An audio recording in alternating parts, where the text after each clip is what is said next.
Wow, wagwan, wagwan. Wagwan, y'all. One love, one love. Yep, coming to y'all with another one. It's in the middle of the night. It's 2 a.m. It's 2 a.m. Everybody sleep. Everybody sleep right now. Only the few right now that's awake. You know, this message is for the few. It's for the few chosen. It's for the few because not everybody is awake right now. Most of the people is asleep. Most of us are asleep right now. So this message is for the few. Whoever's going to hear it, it's going to hear it. It's going to reach whoever it needs to reach. Whoever it needs to reach, it will find. Trust and believe. Trust and believe. We're going to talk about the unforgivable sin. We're going to talk about the unforgivable sin that's in the word, that's in the word right now, that's in the Akashic records right now, that's in our DNA, that's the information, the unforgivable sin that we're carrying within us. What's the unforgivable sin right now? We're talking about sinning. People talk about sinning. The Christians, the Muslims, the religious people are talking about sins, and they're so focused on these sins, all these sins that's being committed. They focus on that. But what's the unforgivable sin though? Who's talking about the unforgivable sin? Because there's only one sin that's unforgivable. In the word, it says there's a sin that's unforgivable. Do we talk about that one? What's the unforgivable sin right now? The unforgivable sin is a sin against yourself. It says blasphemy against the Holy Spirit is the unforgivable sin right now. You look it up. Blasphemy against the Holy Spirit. And what's blasphemy? What's blasphemy? Blasphemy is a lie. Blasphemy is a lie. So blasphemy against the Holy Spirit. What is the Holy Spirit? The Holy Spirit is the information that we are carrying within us. The Holy Spirit is us. Jesus said, I've left you with the Holy Spirit. The Holy Spirit is us. We are the Holy Spirit. I am carrying the Holy Spirit. I am spirit. So if I blaspheme, if I lie against myself, if I'm going against myself, that's the sin that's unforgivable. That's the sin that's unforgivable. Not the sin of, you're lying, the stealing, the this, the that. Blasphemy against self. Self-hate. Self-hate is the unforgivable sin. This is why now the I am consciousness is the consciousness of love. That's love. Because it says also the greatest commandment. What is a commandment that's going to fulfill all the law? Love. Love is a commandment that's going to free us all. Love of thyself. That is what's going to free us all. Love of thyself. But the unforgivable sin of self-hate, that is what's tearing people down right now. That's why people are settling. That's why people are doing stuff that's below them, beneath them, because of self-hate. That's the destruction. That is why it's the unforgivable sin. There's no other sin that's unforgivable than the sin of self-love. When you're going against yourself, when you go against yourself, when you can accept yourself, if you cannot accept yourself just the way you are sinning against your own self, and that will not be forgiven. That sin will not be forgiven once you do not love yourself. You cannot love anyone more than you love yourself. If anything I would like to teach, if anything I would like to leave, not to teach to leave, if any information I would like to leave behind for my children to know, I want them to know that they are here to love themselves. They are here to love and accept themselves only. They're not here to love and please no one else. They're not here to love no one else but themselves. I would like my younger children to know this, especially my younger children. Jojo, Joanna, is Allah. My youngest children, this message, they will get this message. They will see this message. They will hear this, and they're going to know that they are here to love themselves. This is my fight, my journey. This is my journey, my fight. My mission is to love myself. And it's not to look for knowledge outside of myself. Knowledge is within. Everything that I need is within. Everything that I need is within me. Everything. I don't have to seek nothing outside of me. And this is what they want to keep from us. This is why my younger children are not with me, because I did not gain the knowledge of self when I was supposed to. I gained the knowledge of self. Hold on. I gained knowledge of self after years and years and years of programming against myself, years and years of knowledge outside of myself. And it took me a very long time to love and accept myself. And this mission of self-love, this journey of self-love, it's not easy. This journey of seeking love within myself is not easy, because I was seeking love all outside of myself, even seeking love from my own mother, seeking love from my husband, seeking love from my wife, seeking love from even my children. You're not here to seek love from no one. You're here to seek love within self-love. You're here to love yourself. You're not here to love anyone else. You're here to love yourself, because once you love yourself, you love all. Because you are the all. You represent this universe. You represent this whole thing. So once you love yourself, you've loved all. Because once you love yourself, you will see each and every one as yourself. That's why it says love your neighbor as you love yourself. That's why it says love your neighbors as you love yourself. Treat others the way you want to be treated.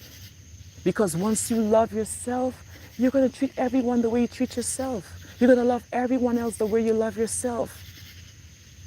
You're not here to love anyone else. You're here to love yourself. You're not here to seek nothing outside of yourself. There's nothing outside of yourself that can validate you. There's nothing outside of you that can validate you. Everything inside of you already validates you. Who you say you are is what validates you. You validate you. Only you can validate yourself. Only you can validate yourself. No one can validate you. No one can tell you who you are. No one. It don't matter who they say you are. It don't matter what they say you are. It don't matter. That don't matter. That's just a test. It's just a test. People will try to give you your identity. It's an attempt, okay? It's just an attempt. They're going to try to tell you who you are. They're going to try to label you. They're going to make an attempt to give you your identity. They're going to make an attempt to grade you. Right now, they're making an attempt to grade you. That's why they had to put you in school, which I was against. They wanted to put you guys in school. They put you in school, which your mother was against. Because I know knowledge is not from without. Knowledge is from within. So they're making an attempt to put you in school. They're just testing. It's just a test. But no one can grade you. No one can grade you. It says those who are weak say, I am strong. It's what you say to yourself that makes you strong. That validates you, that makes it true. Whatever I say I am is what makes it true. The I am consciousness. I am. So if you say I am great, I am love, that's true. It's whatever you say you are, it makes it true to yourself. Whatever you say to yourself. Whatever you say to yourself, the universe accepts that as truth.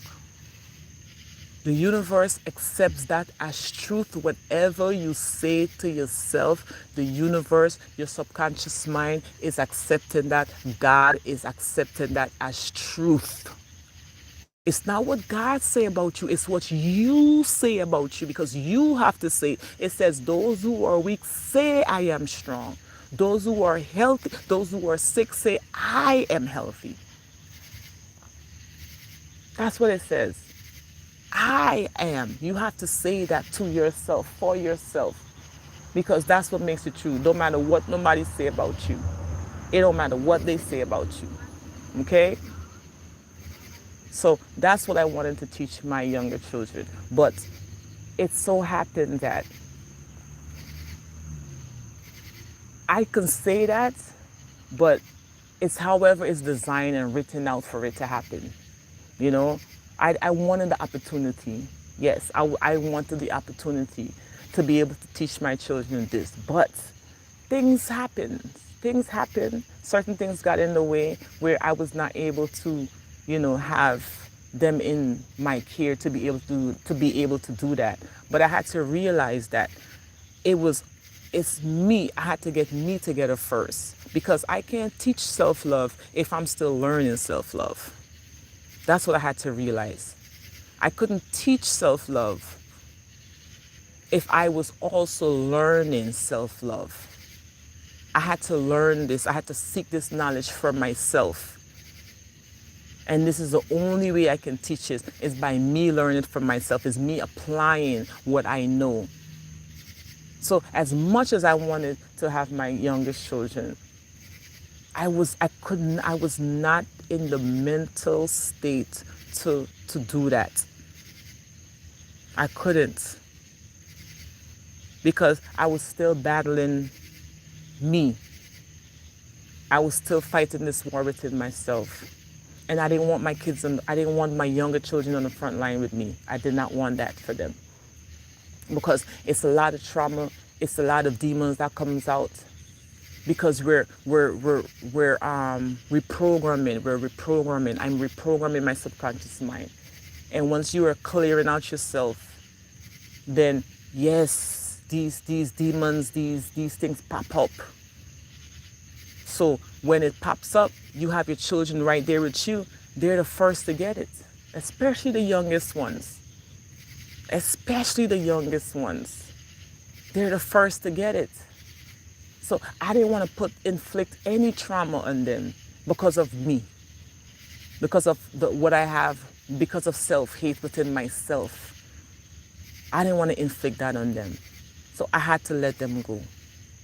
I had to, because I had to get back to myself. I had to get back to myself. I had to learn to love myself again. I had to learn to love myself again. I didn't love myself enough. I was not loving myself. I was not taking care of myself. So I would want my children to know that they have to take care of themselves first. They have to put themselves first before anybody else. They have to put themselves first before anybody else. They have to put themselves first. And I had to do that. It was painful. It's still very painful, because I think about my children all the time. I think about, what am I leaving behind? What am I leaving behind for them? What can they use? What can they grab hold of when they get old enough? What can they use? What did I leave that they can use to help them? And I'm always thinking, is it enough? Is what I'm doing enough for them? I always think about that. A lot of us, we want what's best for our children. Or any parent, if you are a loving parent, if you are a caring parent, then you want what's best for your children. None of us out here as parents don't want what's best. We want the best. We want our children to surpass us. I don't want my children to be beneath me. I want them to do better than me, greater than I did. That's why even Jesus said, you shall do greater. We want the best. We want them to do better than us. Come in and do better. So I want what's best for them. And whatever is best for them is what's gonna make me feel at ease, put me at ease, because I know what I did was for their greater good. I know what they did was for their greater good. What I did was not to harm them, you know. I had to take them out to arm's way because we're protective first too. As parents, we're protective of our children. We want to always make sure that they're not suffering. We go into protective mode quick. If I feel like my children are suffering, I'm doing my best that I can to make sure that they're not suffering. I do the best that I can to make sure that my kids are not suffering. Once I realize I don't want to put them through any kind of suffering. If I see that my children are suffering, oh, protective mama mode, mama bear kicking so fast. How can I relieve this suffering? How can I relieve this suffering when they're in suffering like this? That's mama instinct. It don't even matter what age too. It don't matter what age they get to. They're always gonna be our baby. Always. It don't matter what age. I got older children. I got my daughter is 18. Coach is 18. Ezekiel's 21. And if they call me and they're in trouble, oh, I'm trying to see how I can relieve that for them. I don't want to feel that because they're me. Come on, they're me. So I don't feel right when they are in suffering. If they feel a kind of way, guess what? I feel a kind of way. If somebody did them something, guess what? It's as if they did it to me. And no matter what age they get, they're always gonna be our babies. Because we don't see them when they're in pain and they're in suffering, we don't see grown people. All we see is our baby. All we see is that. So we kick into gear as parents. It don't matter what age, it don't matter what. We do that. Right? And that's just it. That's our first instinct. That's our first instinct, is to protect them. Is to see how we can relieve their suffering. That's our first instinct. And when it comes to my children, my oldest, they've seen me in action. They've seen me in action. They've seen Mama Bear in action. Ezekiel and Nakosha, oh, they have seen me in action.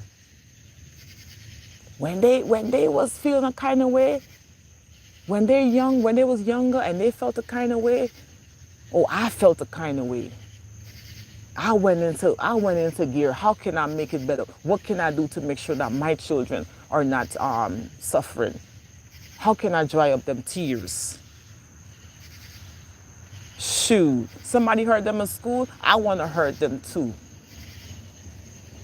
So that's why they kept a lot of stuff from me, because they know if I tell mom this, oh, she gonna flip out. She gonna flip the fuck out. So I'm making this personal too, because I want this message to get to my children. I want this message to get to them. I have four of them.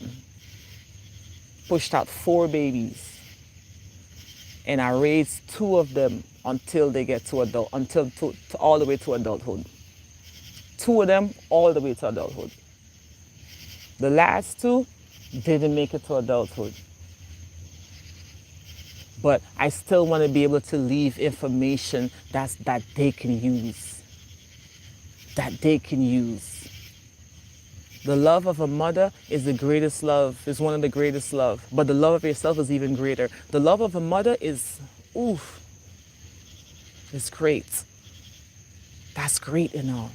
But the love of yourself is the greatest love. Love of self is the greatest love. I want my children to know this. Love of self is the greatest love. I can love you to the moon and back, but my love doesn't count. Your love is what's going to matter. Your love is what's going to matter. My love for you doesn't count. I'm telling you this straight up. And y'all know I love y'all, but guess what? My love is not gonna matter. My love is not gonna matter. I brought you here, and up to a certain point when you are able to fend for yourself, when you're able to you love yourself, all what I did, all the love that I did, that don't even matter. After that is the love of yourself is gonna matter. Love of yourself, because you are your own individual. You are. You're here to play this out. You're here with your own consciousness. You are here with your own programming, with your own mind. You are here with your own programming, your own mind. So you are here to love yourself. That's your purpose. That's God. This is your purpose, is to love yourself. The greatest love of all is the love of self. And you don't have to seek love from no one else. If you love yourself, you can stand on your own 2 feet. If you love yourself, you can stand on your own 2 feet, because love of yourself is what's going to keep you standing. You hear me?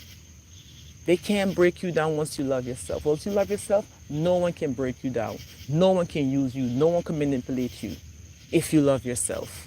No one. They can't manipulate you. They can't tell you nothing that goes against you. They can't tell you nothing.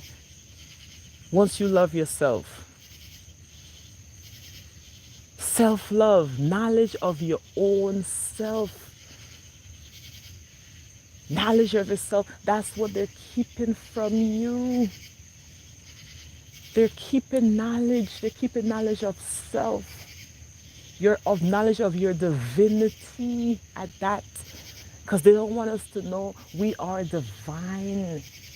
We're not just regular humans being. You're not just a student. You're not just a name. You're not just a number. You're not just a status. You are divine. You are divine. You are the God, the goddess. You're not just no regular person, right? That's what they're keeping from you.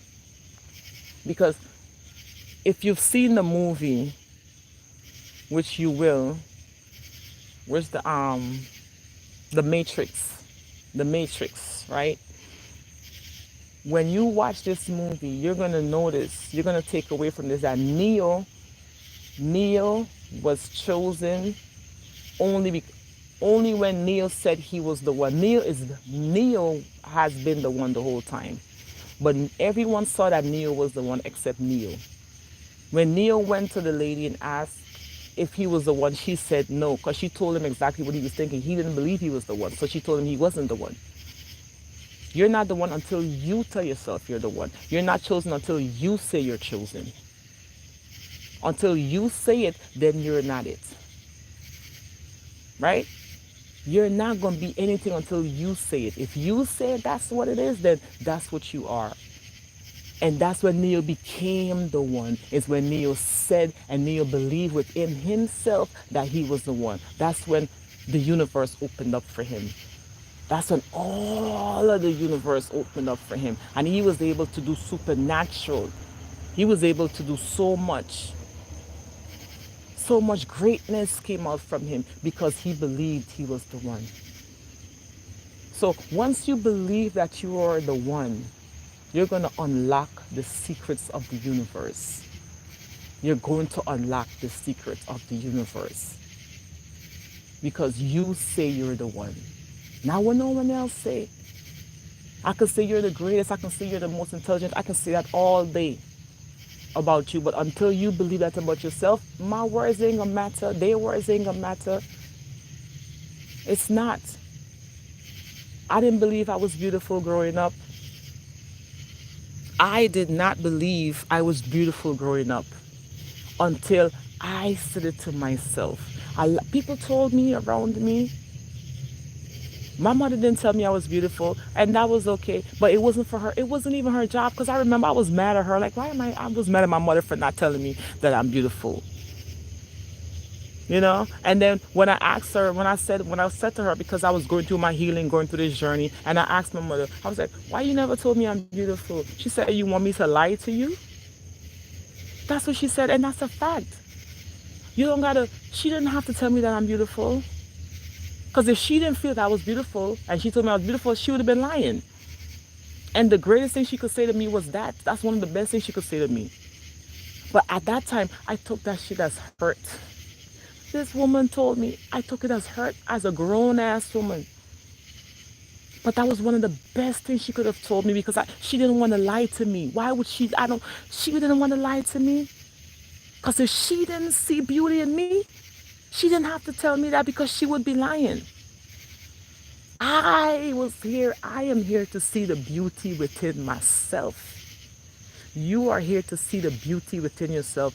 People can tell you you're beautiful all day until you believe that you're beautiful. Only your words matter. Only your feelings matter. How you feel about yourself is what matters. How you feel about yourself is what matters. Okay? So when they tell you about sin, don't go for that bullshit. Don't go for that. Oh, you're sinning because you're lying. You're sinning because you this. You're sinning because you're gay. You're sinning because you're all of that. Don't worry about that. Because that's just an illusion. That's just to keep you distracted from the real sin. And that's the sin of self-hate. That's the sin that's unforgivable. Because how can you forgive yourself if you hate yourself? You're not going to be able to forgive yourself for hating yourself. Okay? So get to love yourself so you're not committing sin. You're not blasphemy against the Holy Spirit. You don't want to sin against yourself. That's the worst sin you can do is against yourself. Worst sin you could commit. You're not committing sin against God. You're not sinning against God. You sin against yourself. Sinning against yourself is sinning against God. Sinning against yourself is sinning against God. Because in the Bible it says, how could you love a God that you have not seen, but you hate the people that you see? You hate yourself that you see every single day, but you love a God that you have not seen, but you hate yourself. That's why God is showing us there's no separation between God and man. There's no separation. We were created in God's image. We are created in the splitting image. God is showing us there is no separation between us and God. You are the God. You are the divine. There's no separation. So if you hate yourself, you hate God. And that's a sin that's not forgivable. If you love yourself, honey, if you love yourself, you love God. And this is what they don't teach. This is what they're not teaching. They're not teaching self-love. They're teaching everything outside of self. Math, science, technology. All of this they're teaching and grading you. But the best grade you can give yourself, the best gift, the best grade you can give yourself is the grade of love. Give yourself the L. Give yourself an L. L for love. You don't gotta give yourself an A. You don't gotta give yourself 100%. You give yourself love. That's the best grade. That conquers all. Self-love conquers all. It fulfills this law. It fulfills the universal laws. It keeps you in alignment. Love keeps you in alignment. Love keeps you in alignment with this universe. Love keeps you in alignment with this universe. Love. There's nothing greater than self-love right now. There's nothing greater than self-love. And the people who love themselves right now, they're the greatest. I love myself. I'm the greatest.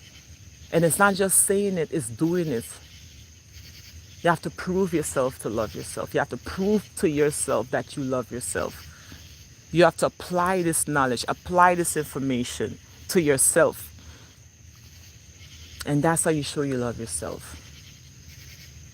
By by truly accepting yourself. And accepting yourself is the works. That's the works. Accepting yourself. Putting that work towards yourself. Say to yourself who you are. Self-validate yourself. Validate your own self. Give yourself love. Give yourself love. You will be tested on your heart. Your heart will be tested. Your heart will be tested. And that's love. Your love is going to be tested. But once you love yourself, that's the only thing that matters right now. Everything else don't make no sense right now in this universe. Nothing else makes sense except self-love. Nothing else is not making sense. I can't love nothing outside of me. Because everything outside of me is within. As within, so without. Okay? So if I love myself, then I love everything because it's me first. I am love.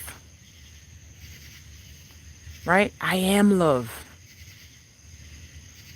So I'm not good. I can't love and seek stuff outside of me because it's within me. Whatever I'm seeking is within. So there's nowhere to go looking for love. You don't have to go searching for love. You don't have to go. There's no distance. Love is so near. Love is right within. You don't have to go far. Love is within. Love is within. Your accomplishments is not love.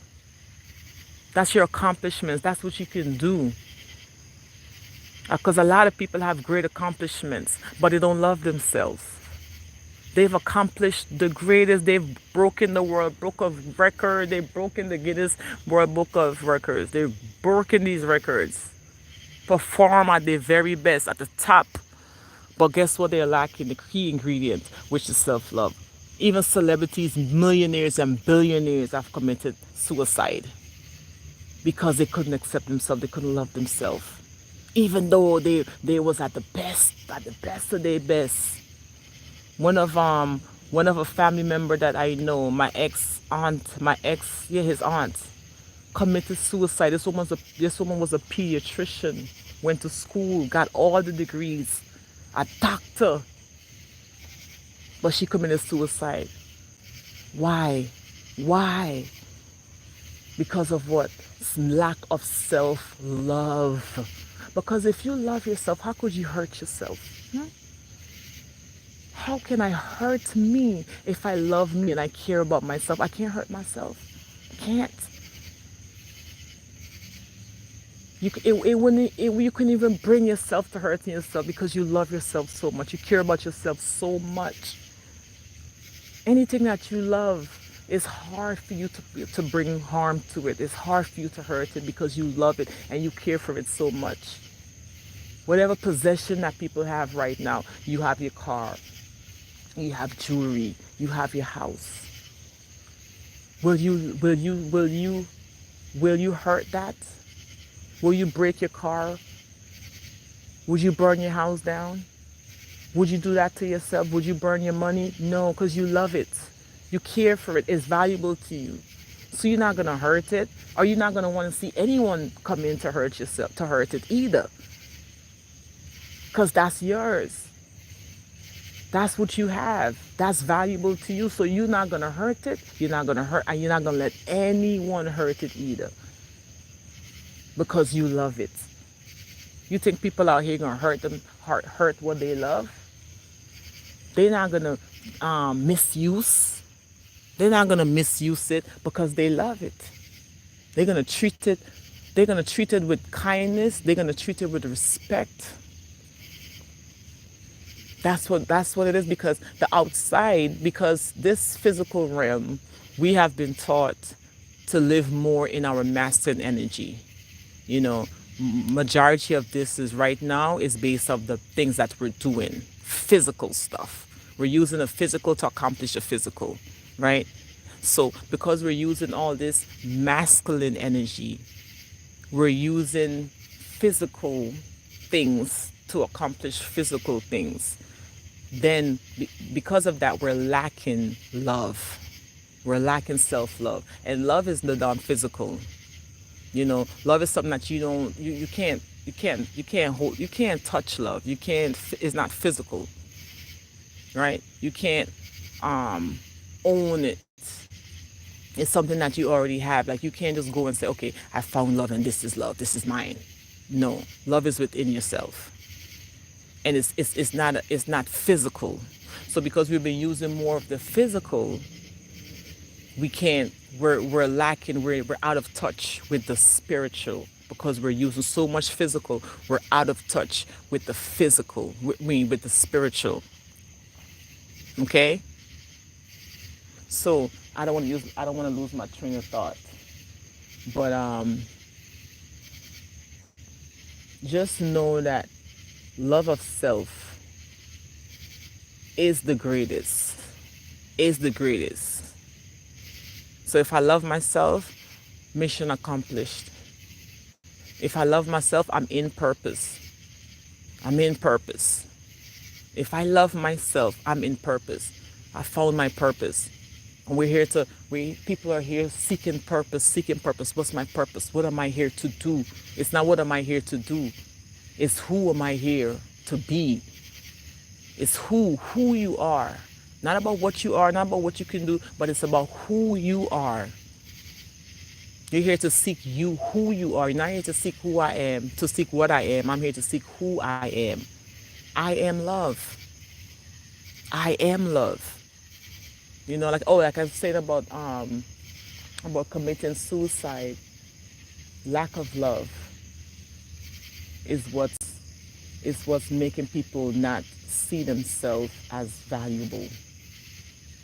They're not seeing themselves as valuable, so they're seeing things as valuable. So when we don't accomplish these things is when we get down, we get depressed, we feel less about ourselves, because we feel as though we're not doing enough. We feel as though we are not enough.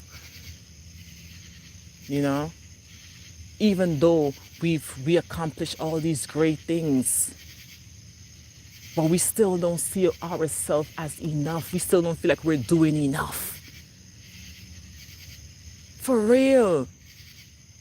And it's like that. No matter how far you get to the top. You think Michael Jackson felt like he did his greatest? Michael Jackson still felt like he could have did greater than that. The top, the best performers right now, the best performances, the best actors, the best actresses, the best inventor, they all feel as though they did not do the best. They still feel like they could have done more. This is why people are still chasing certain things. They're still doing certain things because they feel like they can do more. They feel like they need to do more. Because if they're the best and you've reached, why you still gotta go after more? If you like Jay-Z, like right now, like Beyonce right now, they're still performing. They're still performing. They're still making more money. They're still trying to get more money. Because why? They still feel like they're not the best still. We're saying they're the best. Oh, there's the best performance I've ever seen. Beyonce is the best singer. Jay-Z is the best rapper. Greatest of all time. Greatest rapper. Greatest performance. Beyonce, the real true diva. We're seeing this, but they're not seeing that. They're seeing that they can do more. That's why they want to do more and more and more and more and more. Show you more. Still perform. Years and years and years and years later. Years and years later. This is why we're still doing the same thing over and over and over again, because we don't see that, okay, we're enough. That's it. I'm done. I'm enough, and that's it. But no, we got to keep going. You got to keep years and years of school. Years and years of learning. Still, don't making all this money. We make all this money, we still don't feel like that's enough money. People making 6 figures over here right now. People are millionaires and they still don't feel like this is enough.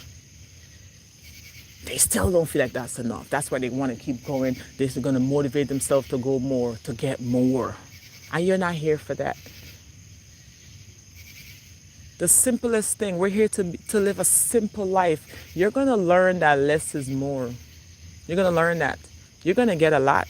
You're going to have a lot. You're going to get a lot of riches. You're going to get a lot. You will. It's in you. You will get a lot of possessions. Like Solomon. Solomon was the wealthiest man in the whole Bible. Solomon had great riches, great riches. You're going to get a lot. But you're going to realize none of that matters. Solomon knew none of that matters. None of that matters. You're going to get it, but you're going to realize that that don't matter. Nature wolf pon the live. Wagwan, greetings, greetings, greetings, greetings. One love, one love. One love. Thank you for joining. Yeah, you're going to realize that none of that matters. And only love of self is what's going to matter in the end. Only self-love. Only how you treat yourself. In the end, you're going to see all of what you've done to yourself, how you treated yourself, how you responded to situations. It's going to be all about you. It's not about nobody else. The universe is not responding. The universe is not responding to what people say to you. The universe is responding to what you say to you, what you tell yourself. The universe is responding to how you feel about yourself. That's how the universe is responding. That's what's going to be in the records, in the Akashic records, in your DNA, within you. How you treated yourself, how you love yourself, how you responded. It's not going to be about what they say to you, what is not. It doesn't even matter what they've done to you. That's not going to matter. It's what you've done to yourself. That's the greatest sin. Like I said, sinning against yourself. Self-hate is the unforgivable sin. It don't matter if you're gay, black, straight, white, yellow. It don't matter. What matters is the love you have for yourself. That's what puts you at the top. That's what makes you great. Because no one can go, there's no competing when it comes to that. Self-love, there's no competition in that. You can't compete with me. When you love yourself, they can't compete with you. There's no competition. And just remember too, don't depend on anyone to tell you that you're beautiful. Don't depend on anyone to tell you they're proud of you. You have to be proud of you. As long as you're proud of you and you're proud of what you're doing, you're proud of who you are, they can't tell you that. You can't depend on anyone else's validation. Don't depend on that. Not from your mother, not from your father, not from your brother, not from your sister, not from your teachers. You have to be proud of you. I remember I used to be seeking this love and this attention, and my mother, congratulations, and my mother this. When I finished here school, I wanted her to come to my graduation. I wanted her to congratulate me. I didn't get none of that. I was seeking that, but that didn't matter. She was showing me it's about how I feel about myself. Do I feel good about my accomplishments? Did I feel good about my accomplishment? It didn't matter if she was there or not. She was showing me I got to stand on my own. I have to stand on my own. I have to love myself. I have to be proud of myself and not seeking it from her, not seeking it from nobody. And that's the best thing you can do for yourself, is to validate yourself. The best thing, the best love the best gift, the best accomplishment is self-love. And I learned that from my mother. My mother showed me what self-love is. She showed me that she always shows herself first. I saw that within her. Because I remember, it don't matter what other people say about her, that didn't matter to her. If she bought something and we thought it was ugly, or someone else thought it was ugly, she didn't even care. She bought a shoe. I remember she would buy these shoes, or she buy these shirts. And we'd be like, oh, that's an ugly shoe. Why you keep buying these big, ugly looking shoes? And it didn't matter. As long as she loved it, she would wear that, rock it. As long as she loved that shoe and she loved that shirt, it didn't matter what you say. And she showed me this. I remember I wore this outfit And I felt good in it, right? I felt good in it. But my sister didn't like the outfit. My sister didn't like the outfit, but I felt good in my outfit. I felt really good I felt good about myself. This is the outfit I'm wearing. I went to my mother and I was like, "Do you like this outfit?" And she said, "Don't even matter if I like it or not. Do you like it?" And I said, "Yeah." Well, she said, "Okay then." That's all she asked me. "Do you like it?" And I said, "Yeah." She said, "Well, that's what matters, as long as you like it." And when I tell you, I went against that. I still went against myself, and I wore what my sister liked. She picked out an outfit for me and I wore that and I felt like shit. I did not feel like myself in that outfit. I didn't like what I was wearing. But because I wanted to please my sister, I put on an outfit that she chose for me. Against what my mother said. Went against what I felt. I went against my own self. And that's blasphemy. Because I didn't feel good about myself. Because I decided to choose someone else's opinion over my own. Over my own. And this is what we're not here to do. So I had to learn from that day. I had to learn from that day. I had to learn. It don't matter what people say. It don't matter if they like it or not. It don't matter. They got people that's going to love you and they have people that's going to hate you. And that don't matter. It's what you feel, how you feel about yourself. How much you love yourself is what's going to matter. That's going to count. That's what's going to count. That's the only thing that's going to count. Your validation. That's it. You're the author of your own fate, of your destiny. You're the author, you're the finisher of your faith. You are. I am. I am the author and finisher of my faith. I am. And once we can get back to this self-love, self-acceptance, we at the top again.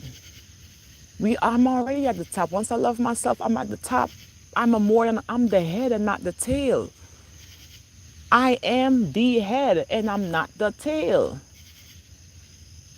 Self-love puts you at the top.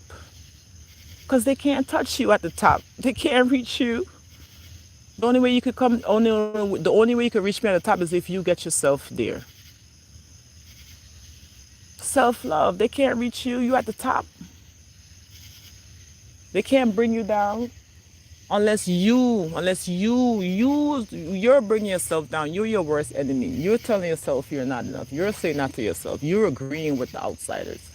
When I agreed is when I brought myself down because I agreed with the outsider opinions.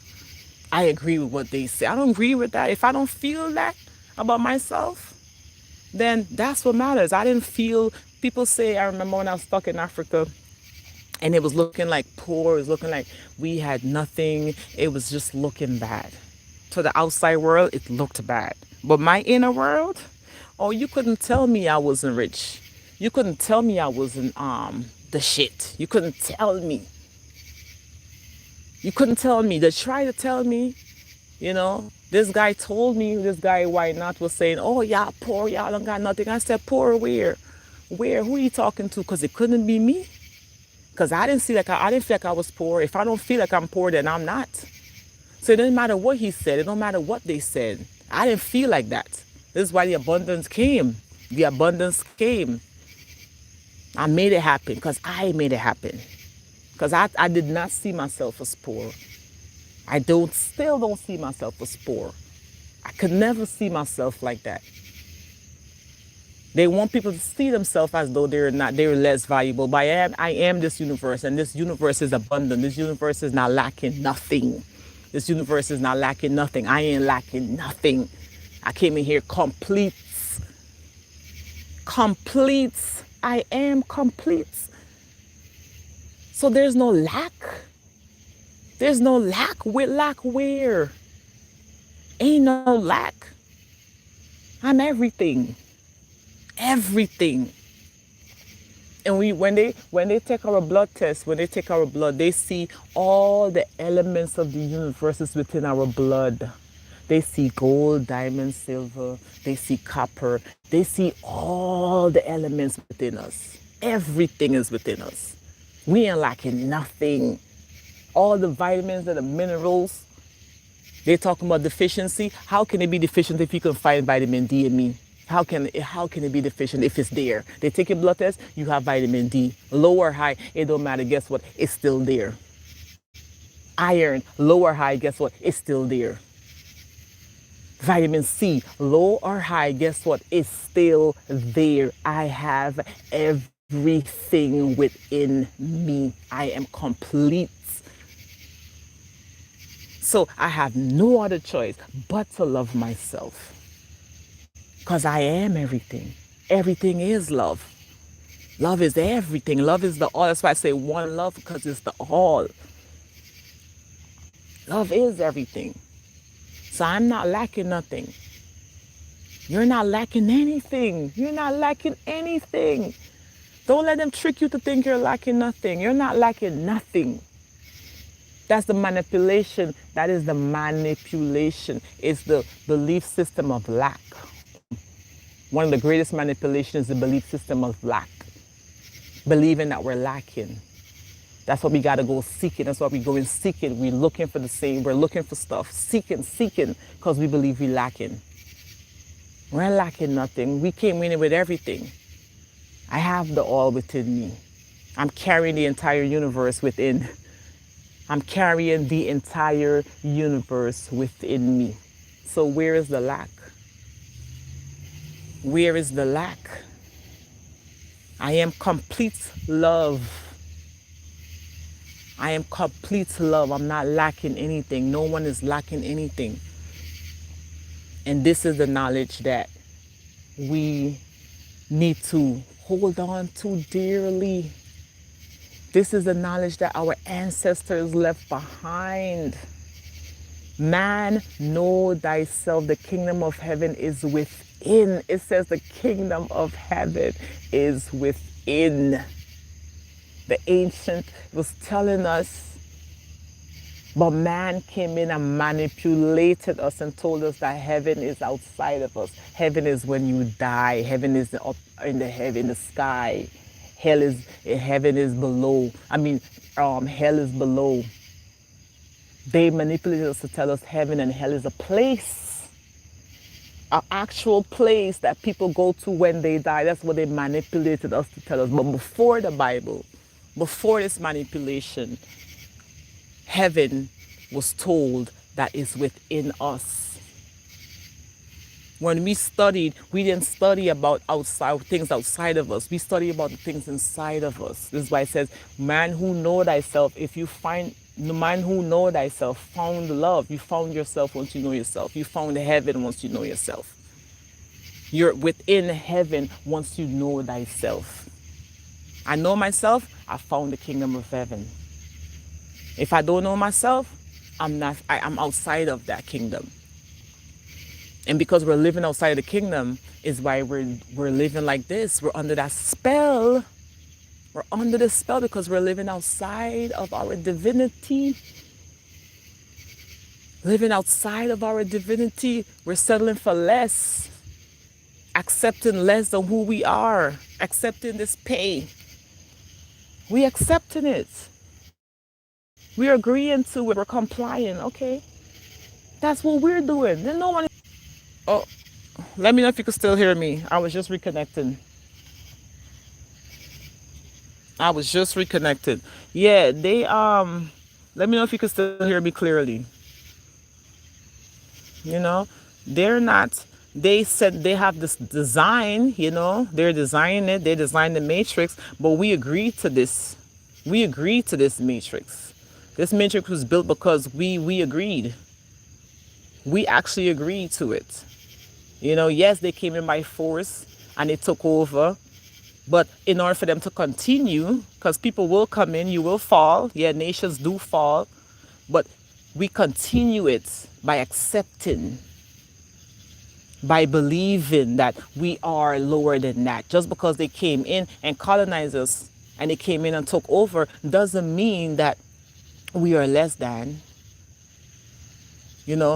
It's continuing because we're allowing it to continue. This is why Kanye West said that slavery is a choice. And he's right. Yes, we've been through that. But if you choose to still continue to believe that you're a slave, then you're a slave. If you choose to believe that you're not a slave, you didn't come from slavery, I'm free, then you're free. So we're choosing to sign up. We're applying for these jobs. We're accepting these terms on these contracts. Within these contracts, it's a con. We're accepting these terms. So they're not doing nothing to us right now. We're choosing. We're choosing now. They don't have to beat us. They don't have to put us in chains anymore. The chain now is around our brain. We're enslaving ourselves now. And that's their greatest achievement. When a man can enslave himself, then people have power over him. That man is being controlled because the man now is enslaved himself. He's believing that he's a slave. He's going in and applying for those positions, and he's accepting those terms. Because they give you the contract, they'll give it to you, they'll try. They try and tell you, okay, I'll pay you this amount, and you sign the paper and say, yes, I accept that, which is beneath you. Because if you giving me that and I accept that, I already went beneath. But if I come in with my own contract, now you gotta sign and accept my terms. That's when I have the power. That's when I'm in control. Because I said what I'm worth. I'm telling you what I'm worth. Whether I accept the term, I'm telling you what I'm worth. If I accept that I'm $20 an hour, then I'm telling you that I'm worth $20 an hour. But if I come with my own contract and I said, no, I'm worth $100 an hour, then I'm telling you what I'm worth. It's always going to be you. It's never them. It's never them. It's you. It's never them. It's never them. It's never them. We just believe in it's them. We believe in that they have control. We're accepting this. But it's never no one outside of you. It's always you. You're the one that's doing this. You're the one that's putting the price on yourself. You're the one that's putting that number to yourself because I'm worth no number. I'm not a number. There's no number in nature. Within the universe, there's no number within me. It's infinite possibilities. Infinite. There's infinite possibilities. There's no numbers. But when I put a number, then I put a cap on myself. I'm limiting myself when I put a number on myself. It's a limit. That's why they put in numbers on us. They're giving us social security numbers. They're giving us your ID number, credit card number. They put in a number on you. That's when they put you down to that human form. When they put a number on you, they're diminishing you.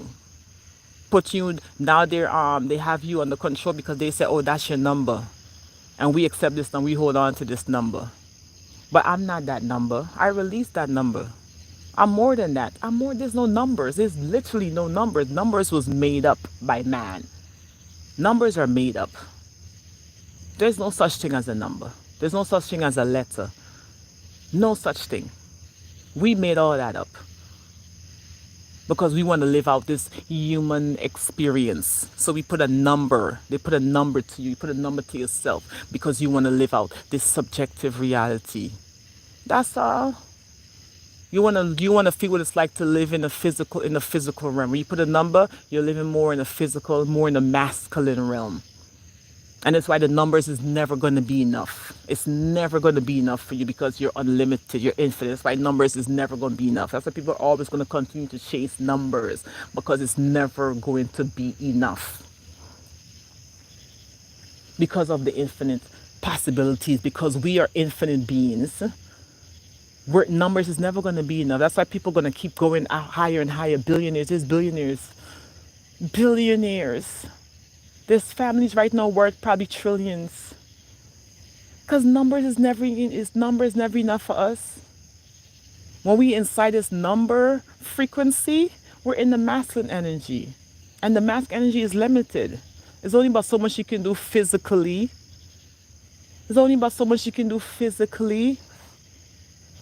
But mentally, all is mental. The first Hermetic principle is that all is mental. There's no limit to what you can do mentally. There's no limit. There's no limit. There's no numbers to what you can do.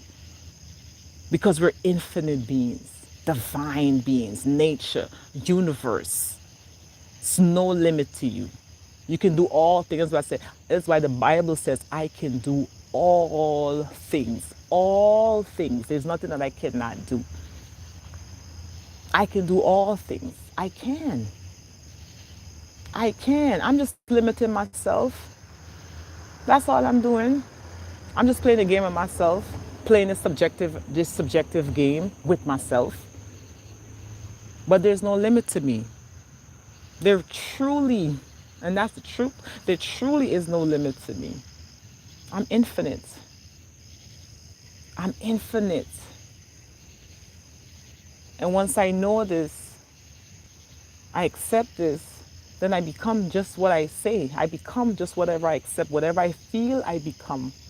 So if I feel abundance, if I feel health, if I feel wealth, if I feel it, that's what I become. The feeling is a secret. There's a book called The Feeling is a Secret by Neville Lagarde. Read that one. There's another book that called The Game of Life. That's called The Game of Life and How to Play It. That's the first one.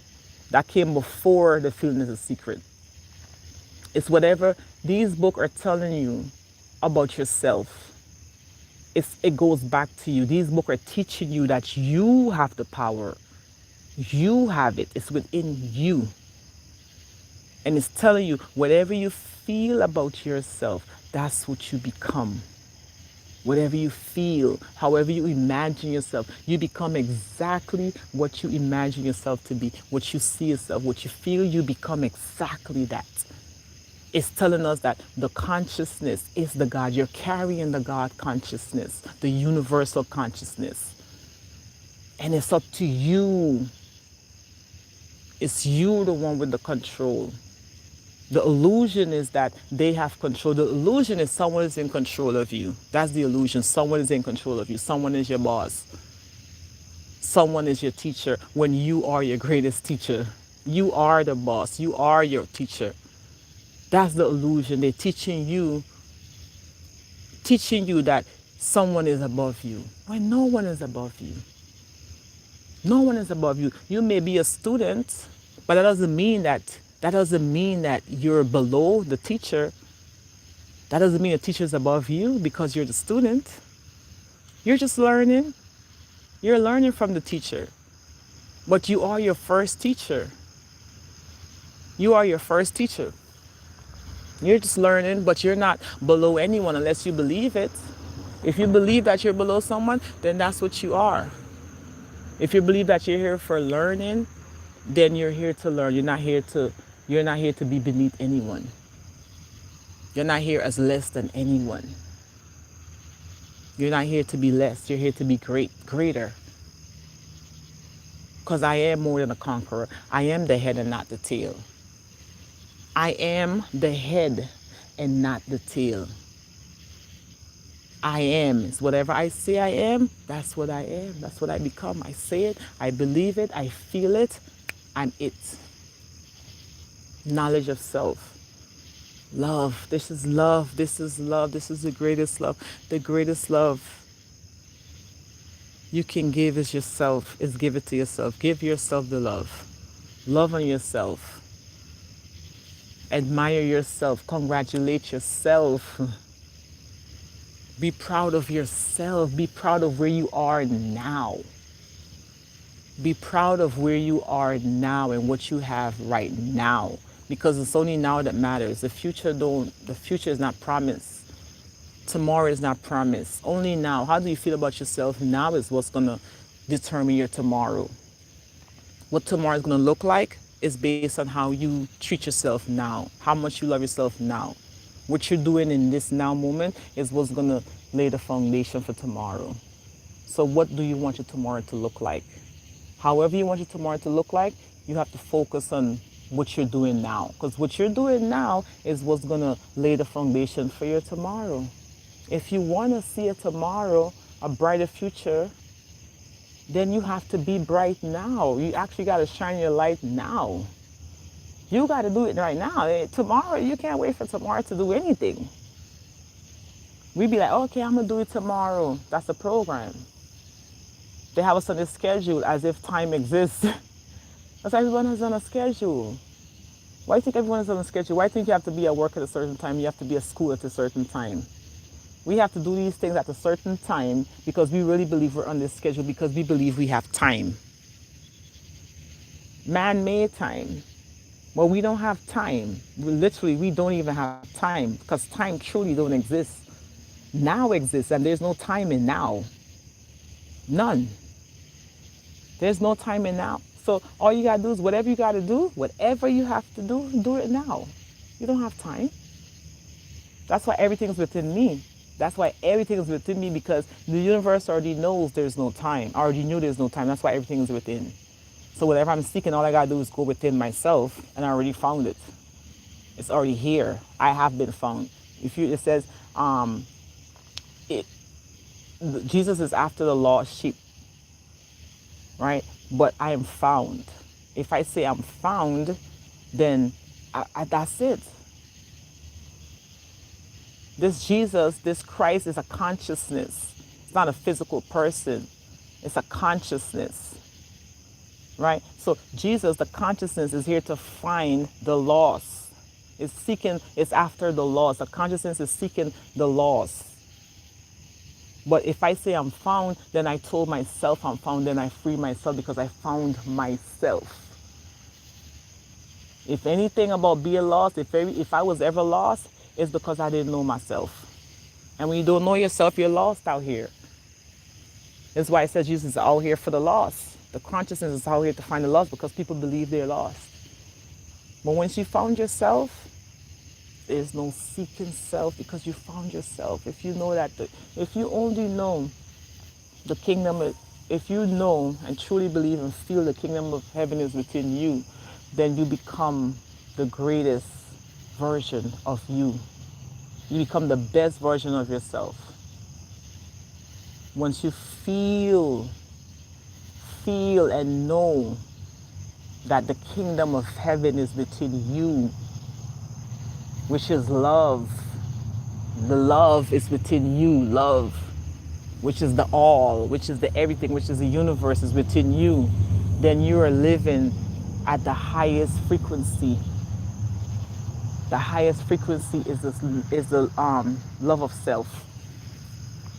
The highest frequency is the love of self. You're living within the highest frequency once you're living within self-love.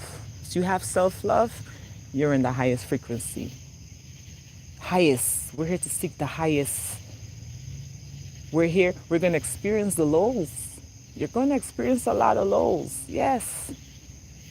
We're here to experience both. We're going to experience the low, we're going to experience the negative, and you're going to experience the positive. But we're here to vibrate at the highest. We're here to vibrate at the highest frequency.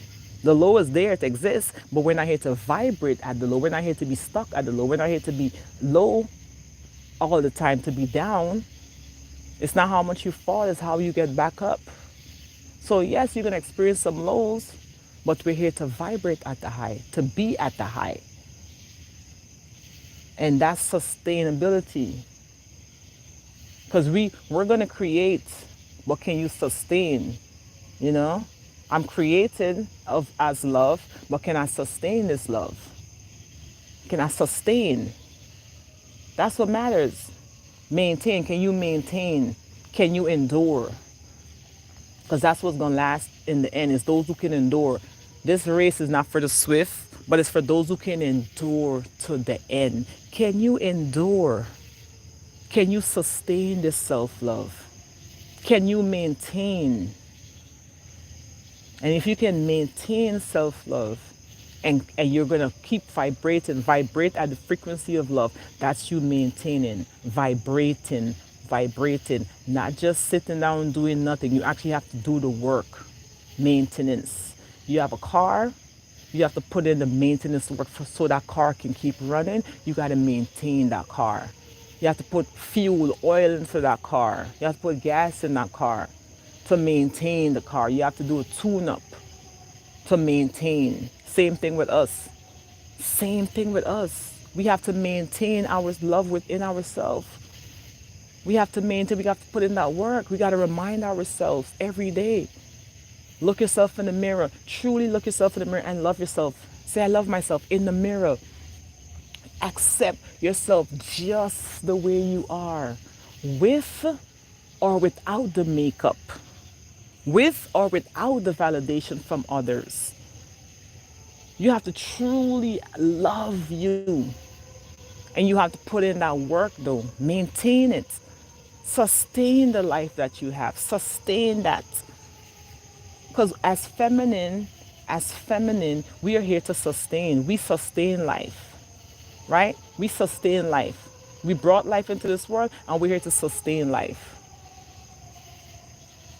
We nurturing yourself. When you have a plant, without the nurture, the plant is not growing without love. The plant cannot grow without love. When you have a plant, people who pour love into their plant, they talk to their plant, they give that plant love, that plant grows so beautifully for them. You grow so beautiful within yourself when you can maintain and nurture yourself. Love is what brings things to life. Love will bring you back to life. If you're lost, you're feeling dead right now, love is what's going to raise the dead. Love is what raised the dead. Love is what's going to raise the dead. Jesus rose the dead because Jesus spoke life to the dead, to what appeared to be dead. Life brought life to it, spoke life. And next thing you know, poof, the dead rose. The dead rose because of the nurture, the love that was poured into it. You're going to bring yourself back when you pour love into yourself. When you're going to bring yourself back when you pour love into yourself. You're sinning right now because you don't love yourself. You can get back. You have to love yourself because that's the sin. Blasphemy against yourself is sinning. It's the worst sin. It's blasphemy. It's the greatest one. It's at the top.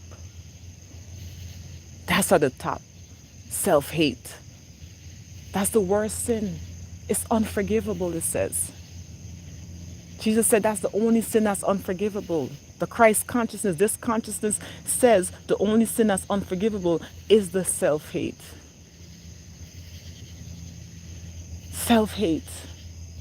Blasphemy against yourself, lying against yourself, going against yourself. Because when you lie to yourself is when you tell yourself, I'm not worthy. When you tell yourself I'm ugly, when you tell yourself I'm not enough, that's lying against yourself. That's blasphemy against the Holy Spirit. Blasphemy. When you tell yourself you're not divine. Oh, I'm not God. Blasphemy. It's not saying I'm God is a blasphemy. It's saying I'm not is the blasphemy. When you don't believe that you're divine. You don't believe that you're this universe. You don't believe that you're God. Because even God is telling you that you're God and you still don't believe it. Come on now. Blasphemy. So anybody who say they don't love themselves, blasphemy. Why do you think they killed Jesus? Because they said Jesus blasphemy. They said it was blasphemy. He was telling lies. He was saying that he was God, and that was blasphemy for them. You see that? You see how they turned that around? Because Jesus loved himself so much. Jesus said, I and my Father are one. You see me, you see my Father. I and my Father are one. I am the universe. Me and this external, we're a one. So when you tell yourself, when you say that you are a God, people are going to say that's blasphemy.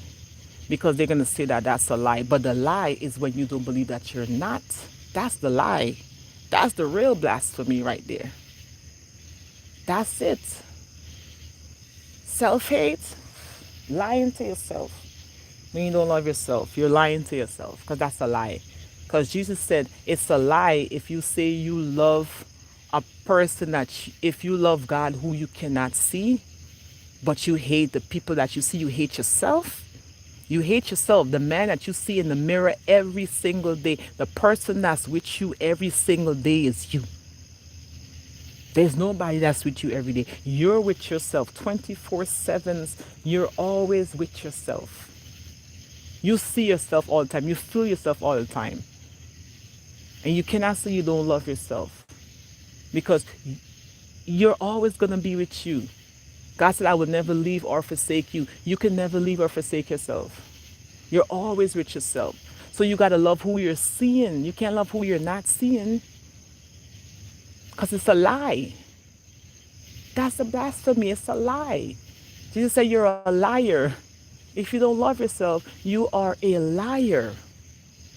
If you don't love yourself, but you love who a God that you cannot see. God said how you treat me, how you treat others is how you treat me. How you treat others is how you treat God. So there's no separation between us and God. We are the gods. We are the divine. We are that. That's what it's telling us. The kingdom of heaven is within. The kingdom of heaven is within. So it's telling me I am the kingdom. I am the heaven. I'm carrying that with me. So I'm not going to go against the divine in me, the divine, which is the Holy Spirit. I can't go against myself. I already lost. If you're going against yourself, you done lost. You already lost the battle. If you're going against yourself, you lost. If you hate yourself, you already lost. You lost the battle. You lost it. Lost it. So the best way to heal yourself is to love yourself. That's the only way to heal yourself, is to love and accept yourself. On this journey, I went all over the world. I went in all to these tropical locations, thinking I was looking for something, thinking I'm going to find something. And all I did was run into myself. All I did was ran into myself. Everything led back to me. I didn't find nothing outside of myself. All I found was me. Everywhere I went, it was me. Everywhere I went. There's nowhere I didn't go that I wasn't there. I was always there. I went everywhere in this world. All over. I went to a whole another continent, the continent of Africa, thinking that's me over there, thinking I'll find something over there. All I found was myself. I found myself. It was me. It was within me the whole time. I was seeking this outside stuff, but it was within me the whole time. We're gonna go all around the world and back. We're gonna go through so much people. We're gonna find so much people. We're gonna find love and friendships and connections and all that. But at the end of the day, it's always gonna come back to us. We're gonna create and invent so much. We're gonna do so much, but it's always gonna lead back to us. It came right back to me. Everything came right back to me. And right now, it's just me. Right now, it's just I. And I am so grateful that I saved the fuel. I saved enough fuel for myself. And I didn't depend on people's love to sustain me. I had to depend on the love of myself to sustain me. I am so grateful that with myself, I still have the fuel of love. I still have the fuel. I still have it within me. Love is still within me. So you're going to be with others.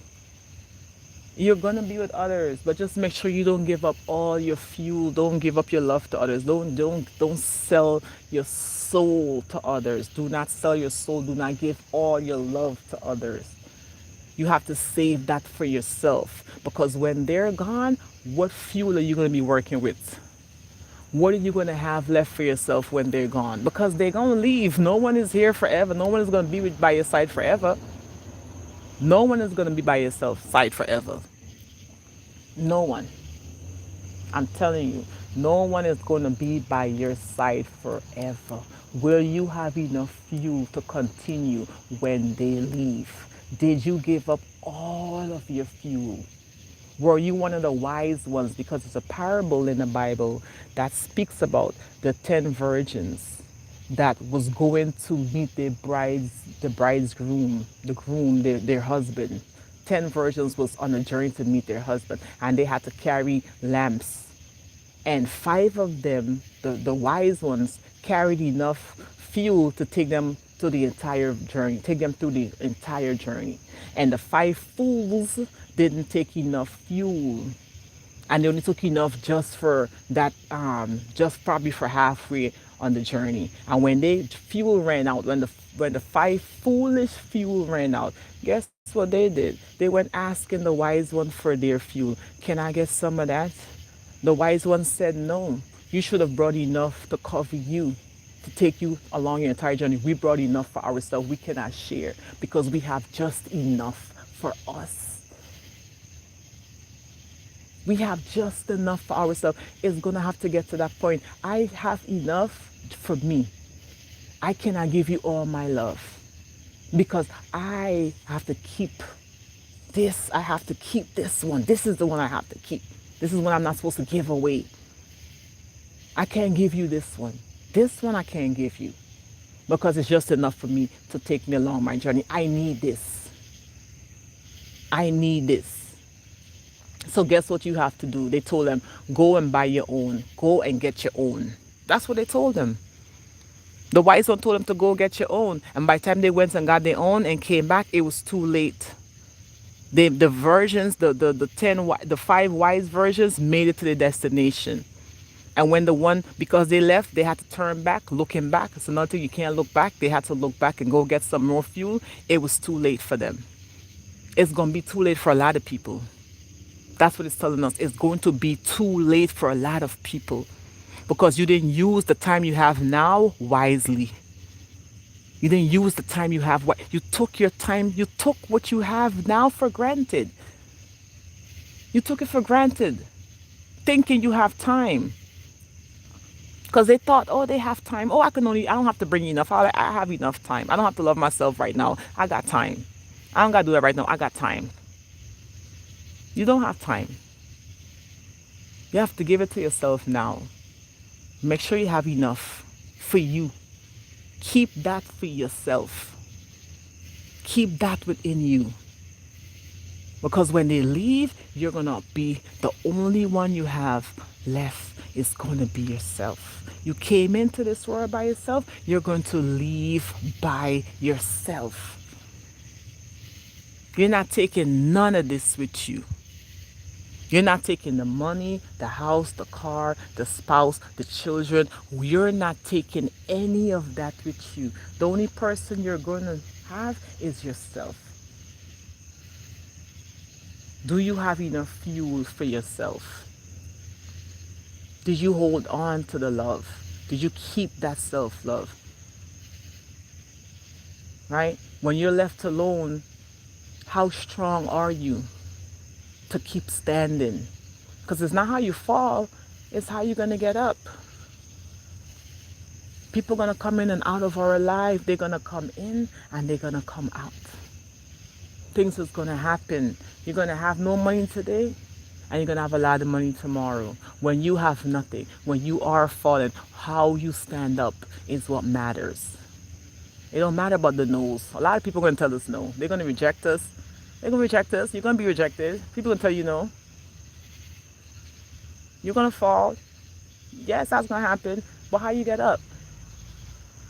We're not going to focus on the fall. You can't focus on the fall. You got to focus on the rise. Okay, I fell. Okay, let me focus to see how I can get up.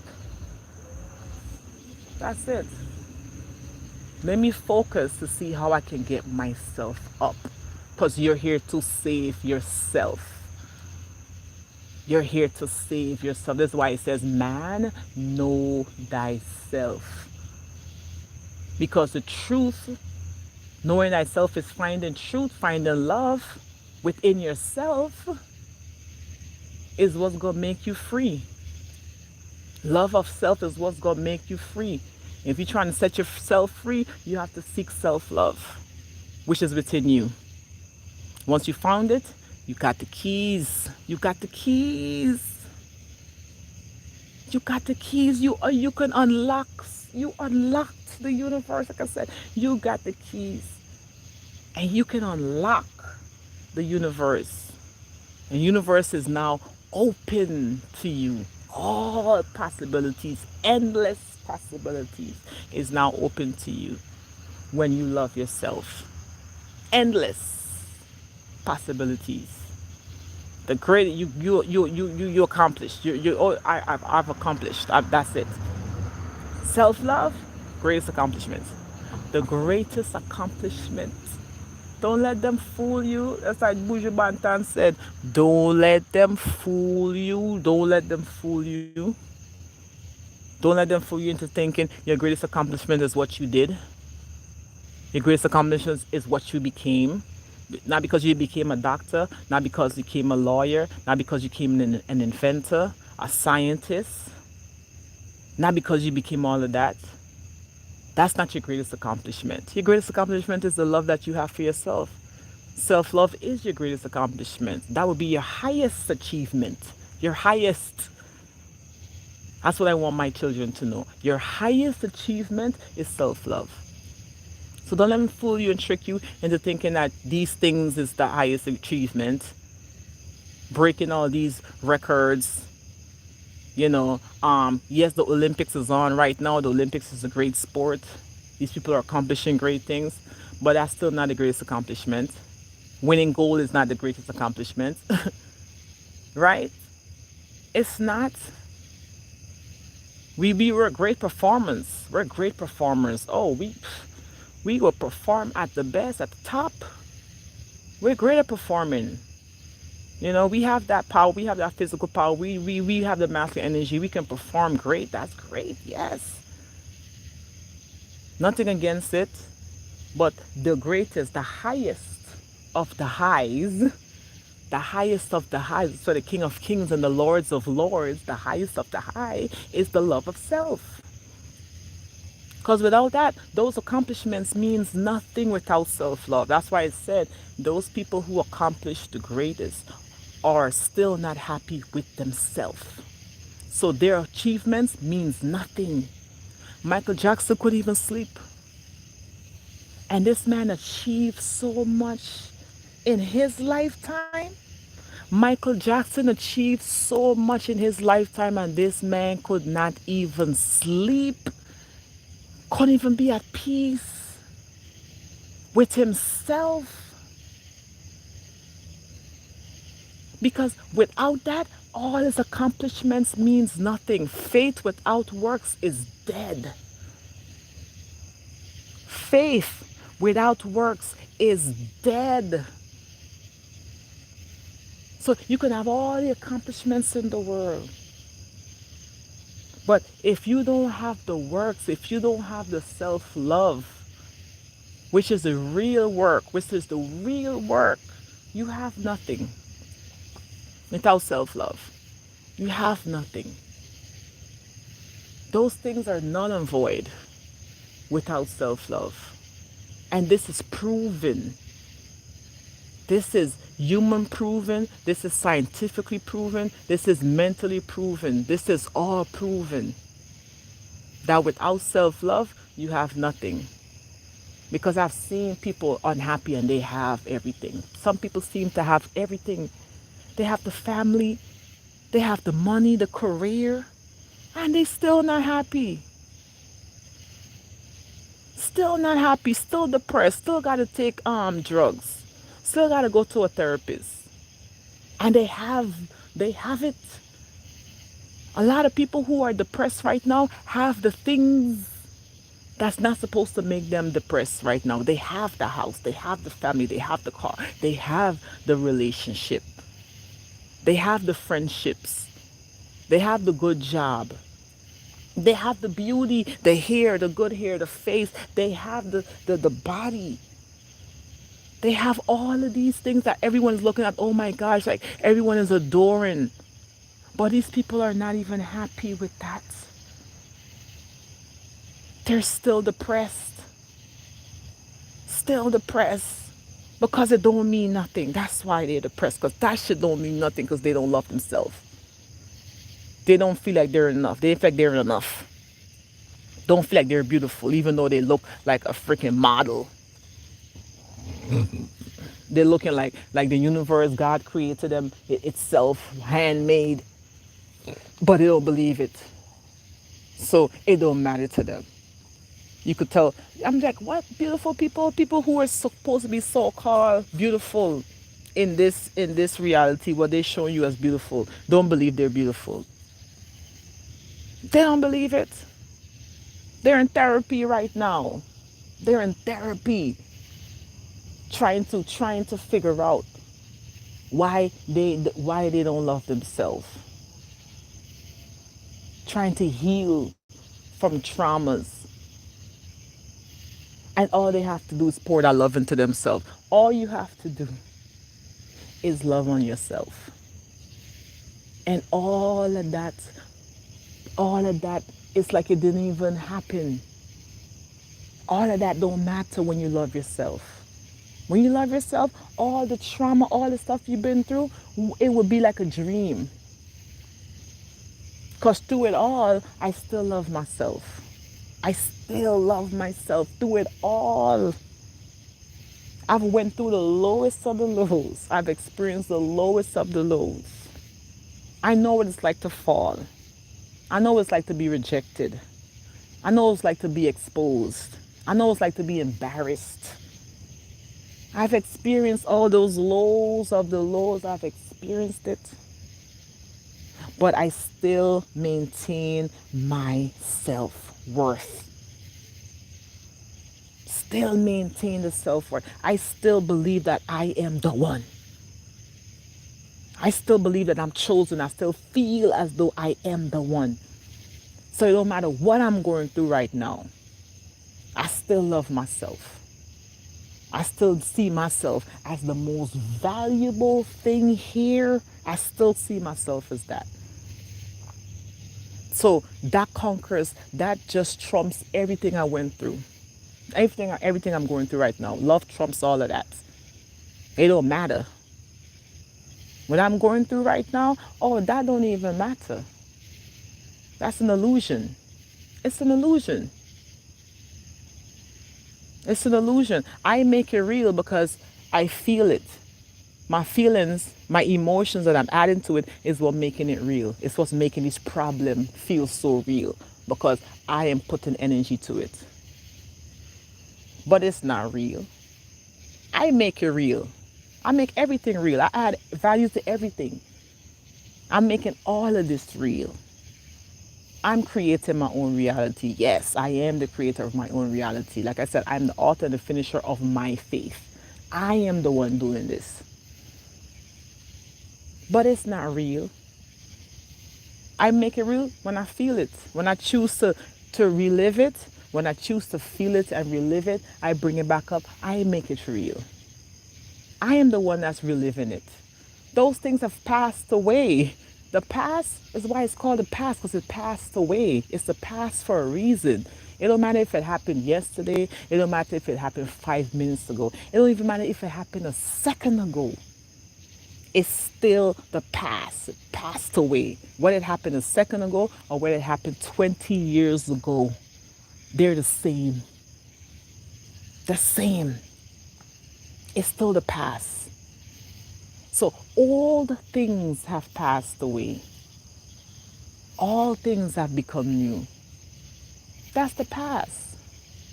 My past does not dictate my future. Remember that. Your past does not dictate your future. Okay? I am the one that's holding on to the past. Is why I'm still experiencing trauma. I'm reliving it. I'm doing it to myself. Because I am the one that's reliving the same old trauma. It's past.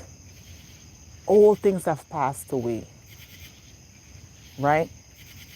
We on transformation timing. I'm on transformation timing. I'm here to be transformed into the highest version of myself by giving myself love, which is the highest frequency. I'm here to transform myself by giving myself the highest frequency, by giving myself love. I'm here to transform. And this is how I transform myself. Be ye transformed by the renewing of your mind. Be ye transformed by the renewing of your mind. You're here to transform yourself, but you have to renew. Live for the new, live for the now. The new is the now. That's the new. The now is the new. Live for the now, not for the past. This is how they make money. This is how these drug company and these therapists and these doctors, this is how they're making money. You reliving your past. You keep bringing up your past is what's making them more money. That's how they're going to always keep money. They're not going to give you the cure. They're going to treat you. That's why I've never been to therapy. Because I am my own therapist. I can talk myself through this. I could bring myself out of this. I don't need anyone else to bring me out of anything. I have to bring myself out of this. So I don't need a therapist. Because all I'm doing is going to be going to them and just keep telling them about my past, my trauma, reliving it every day, over and over, every week, however often we do therapy. I keep bringing up the past. And it's bringing up those same emotions. And now I'm just a slave to the past. I'm not here to be a slave to the past. I'm here to be a master of the now. Because a lot of us, we're mastering the past more than we mastering the now right now. Mastering the past more than the now right now. You're here to master the now, not to be a slave of the past. The past is gone. There's a saying, there's a quote that says, it was a life, it's a life lesson, not a life sentence. The past, those things that we went through is a life lesson, not a life sentence. You make it a life sentence when you keep reliving the past. You're putting that on yourself. Now you're creating your own trauma. And that's the worst thing you can do is when you're creating your own trauma. That's the worst thing you can do to yourself. That's the blasphemy, creating your own trauma, going against your own self. Not loving yourself and being ashamed of yourself and feeling guilty and feeling these low feelings. Feeling guilty, feeling shame about your own self. That's blasphemy. Feeling regret for your own self because of your past. It's the past that's making us feel our way about ourselves because of the things we've done in the past. So we're holding on to that shame, holding on to that guilt, holding on to it. We can't let it go. Blasphemy. Holding on to the past. Being a slave to the past. Blasphemy. I'm not a slave of my past. Right? You can bring up my past. That's what they want. People like to bring up your past to remind you. The people love to bring up your past because they want you to live in the past. So you're going to be reminded of your past. They're going to try to expose your past. They expose my past. They always are exposing my past. I got pages exposing my past. I don't even live in my past. That's not even my now. So it don't matter. My now is what matters. So they could bring up your past all day. They could bring it up all day. They can play back all day. They can do it all day. Right? But I'm not living that right now. My now is what matters. The now is what matters, not the past. So I don't have to feel embarrassed and shame of my past. I don't have to feel embarrassed and shame of my past. I don't have to put any kind of negativity to my past. I don't have to do that. I'm here to learn from that, grow from the past. I've grown from my past. I learned a lesson from my past. That experience may have looked bad, but I learned from that. I learned what not to do. I learned. I learned what not to do. So I didn't lose anything. It wasn't such a bad experience because I learned from it. It was designed for it was written for it to happen that way. For me to learn from it. That was one of my obstacles. We all gonna have obstacles and roadblocks. We all gonna face these roadblocks. We're here to learn from that though. How did I rise from that though? I may have done that, but how did I rise from that? What did I gain from that? Did I repeat the same? Did I repeat it? No. I didn't repeat those things because I'm living in the now. Those things that I've done that I didn't like, that I don't like anymore, that is no longer on my frequency, I choose not to repeat that. I didn't repeat that. If you look at my now, you'll see that I'm not living in the past. Those things that they're saying about me, I don't do that. Look at my now. Judge me on my now, not on my past. Judge me on my now, not on my past. I'm not that. I don't subscribe to any of that because I'm not. Is like I said, they can call you names all day. But if you don't believe that about yourself, then that's what matters. I don't believe that about myself. So you can call me that. You could try to put all that name to it. You can do all that, but I don't believe that about myself. So that don't matter what you say. It don't matter to me. It may matter to you. It matters to you more than it matters to me.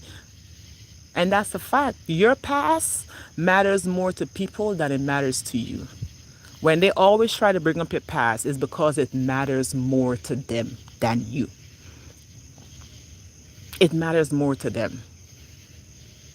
But that's dead. That's why it said another life, let the dead bury the dead. The past is dead. So if they want to continue with the dead stuff, let them bury the dead. Let them bury their dead. That's their dead. You holding on to my dead stuff. You're holding on to my leftovers. You're holding on to the past. I'm not holding on to my past. I let that past go. I had no other choice. Had no other choice but to grow from that. I'm always growing. This is one of the laws of the universe. We're always growing. We're vibrating. One of the laws of the universe is law of vibration. The law of vibration, everything is moving. It may appear to be still, but it's moving. There's nothing that's still. Everything is moves. Everything moves. Everything vibrates. Whether it's at a low frequency or a high frequency, everything moves. We're always growing. So I grew. I grew. I became stuck. Only time when you become stuck is when you choose to remain in the past. When you choose to hold on to the past, then you're stuck. Stagnation, running in the same spot and not moving nowhere. Keep replaying the past. It's like running in the same spot and no movement, no growth comes from that. No growth. That's why I said that's why I can't do the therapy. I can't do it because I'm not about to relive my past. I'm not to go and talk about the same thing over and over again. I'm not here for that. I'm here to learn. I learned from it. I've done the work. I learned. I didn't repeat it. Boom, done. If I did something in my past I didn't like, I didn't repeat it. If I did something in my past and I didn't like, I just didn't repeat it. And that's how I saved myself. That's how I freed myself. I just stopped doing that. I stopped smoking weed. I stopped smoking. Why? I stopped smoking because I kept repeating the same pattern of smoking, getting high, smoking, getting high. So I had to stop repeating that pattern. That's how I freed myself. I just stopped doing it. I didn't have to go to therapy and keep repeating the same thing and telling the therapist, oh, I smoke because of this, and this is why this, and this is why that. I just had to stop smoking. I just had to stop it. Whatever you want to do, whatever is in your past, if you stopped doing that, then it is forgiven. You have forgiven yourself because you stopped doing it. But if you're repeating it, then you're still doing it, then you still have to work on stop doing it, and so you will forgive yourself, so you shall be forgiven. But all is forgiven. All we gotta do is don't repeat. Don't repeat the same thing that you didn't like, that's not favorable to you. Whatever you like, repeat that shit. Whatever you don't like, don't repeat it. Don't repeat what's not working for you. Because we're here to continue to grow, to grow, to grow, to grow. So repeat what's gonna keep you growing. Self-love is what's gonna keep you growing.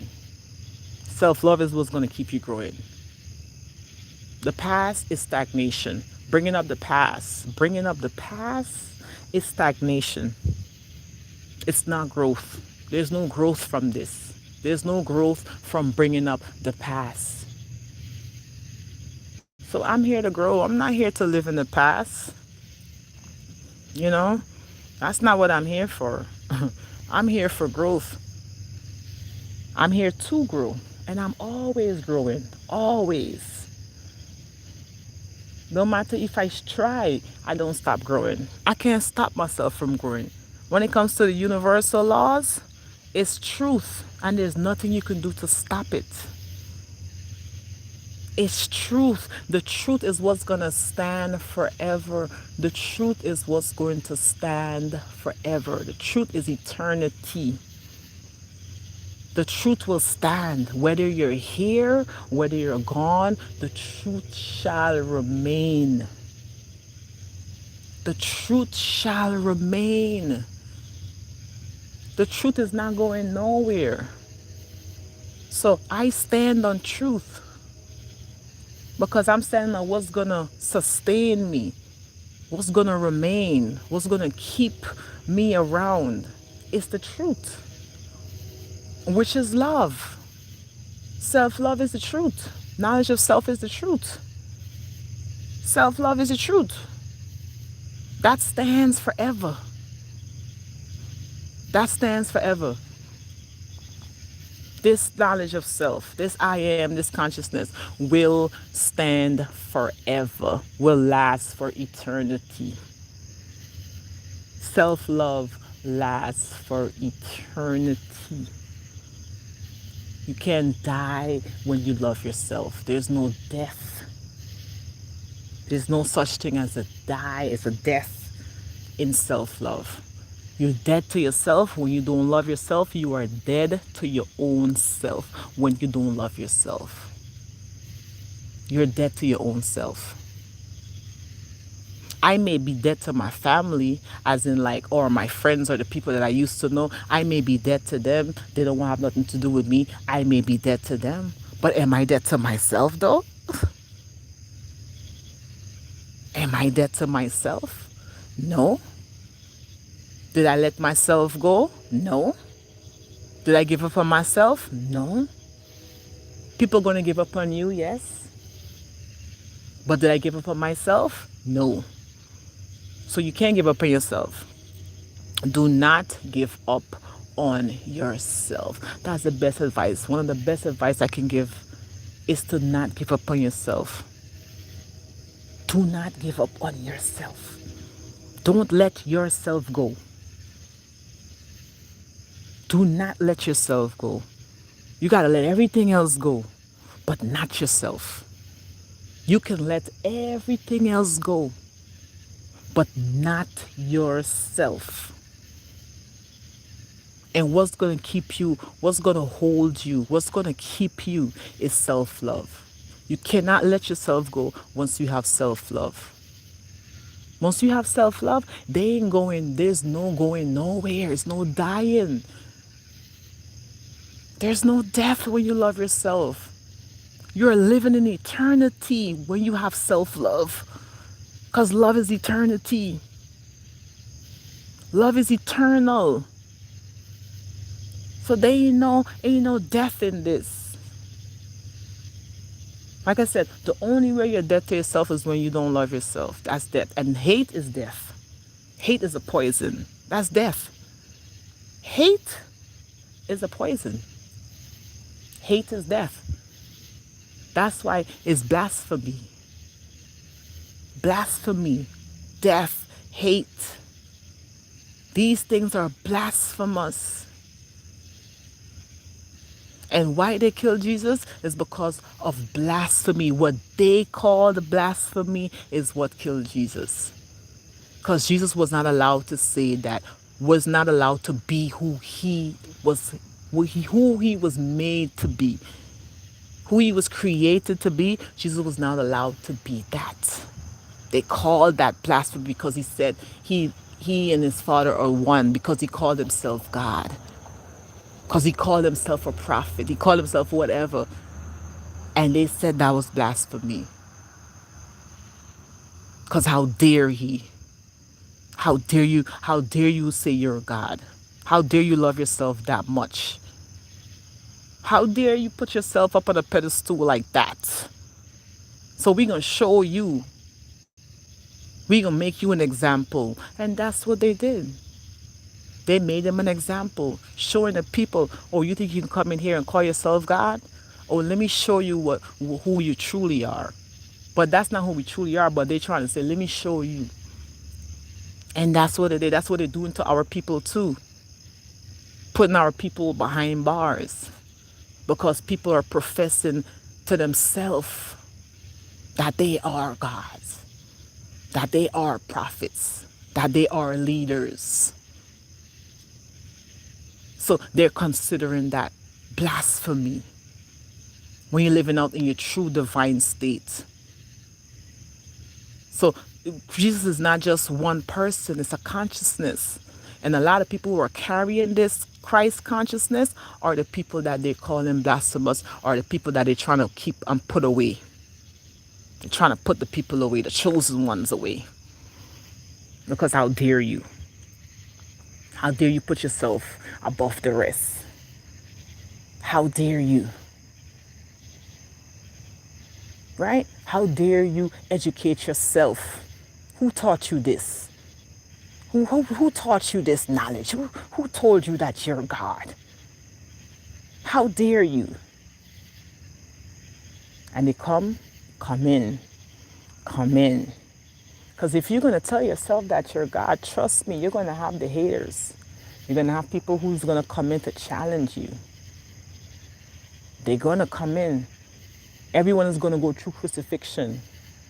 Crucifixion is just it's not what you think it is, you know. Crucifixion comes in many forms. Crucifixion comes in many forms. It's not just about how crucifixion is not about the death, like how Jesus they killed him and they beat him up. Oh, you went through the crucifix. He was on the cross. Crucifixion is in many forms. Like I said, crucifixion is the death, the self-hate. That's crucifixion. You crucified your own self when you hate yourself. We all gonna go through crucifixion.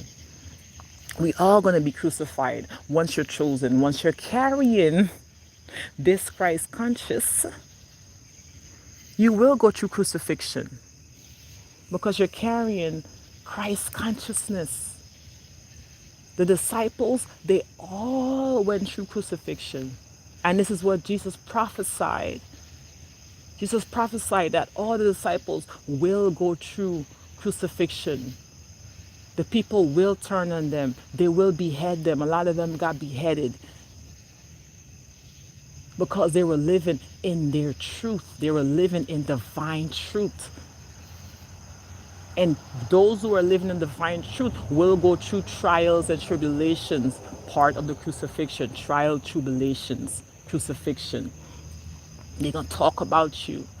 They're going to laugh about you. They're going to mock you. They mocked Christ. Talked bad about him, laughed in his face, spit in his face, spit in his face. How the story go? Laugh, mock, spit, put a crown on his head of thorn. Put a crown of thorn on his head to mock him. Oh yeah, look at the Christ. This is y'all Christ. This is y'all God. This is y'all God. This is the God y'all serving. Mock him. Mockery. Made a mockery. That's what they're going to do to you. It's expected. Once you're carrying this Christ consciousness, you're holding on to this Christ consciousness, you're going to be made fun of, mockery, laugh at you. But you have to find that strength within to say, Father, or the universe, I forgive them. I forgive you, because they don't know what they're doing. They don't know that you are the Christ. They don't know that. They don't know who you are. Because of their lack of knowledge, this is why you have to forgive them. This is why. Their lack of knowledge. They don't know. They don't know who they are. So how are they gonna know who you are? How are they gonna see the God within you if they can't even see the God within themselves? How? If they're seeing Jesus as their God, they're seeing Jah as their God, they're seeing Jehovah as their God, how are they gonna see God within you? That's why they treat you the way you. That's why it's easy for them to mock you. It's easy for them to mock me because they don't see the God within themselves, so they cannot see the God within me. So I am a mockery to them. I'm a mockery to those who don't see the God within me. They don't see the value within me because they cannot see the value within themselves. They can't see the value within themselves. That's why they disrespect. They disrespect you.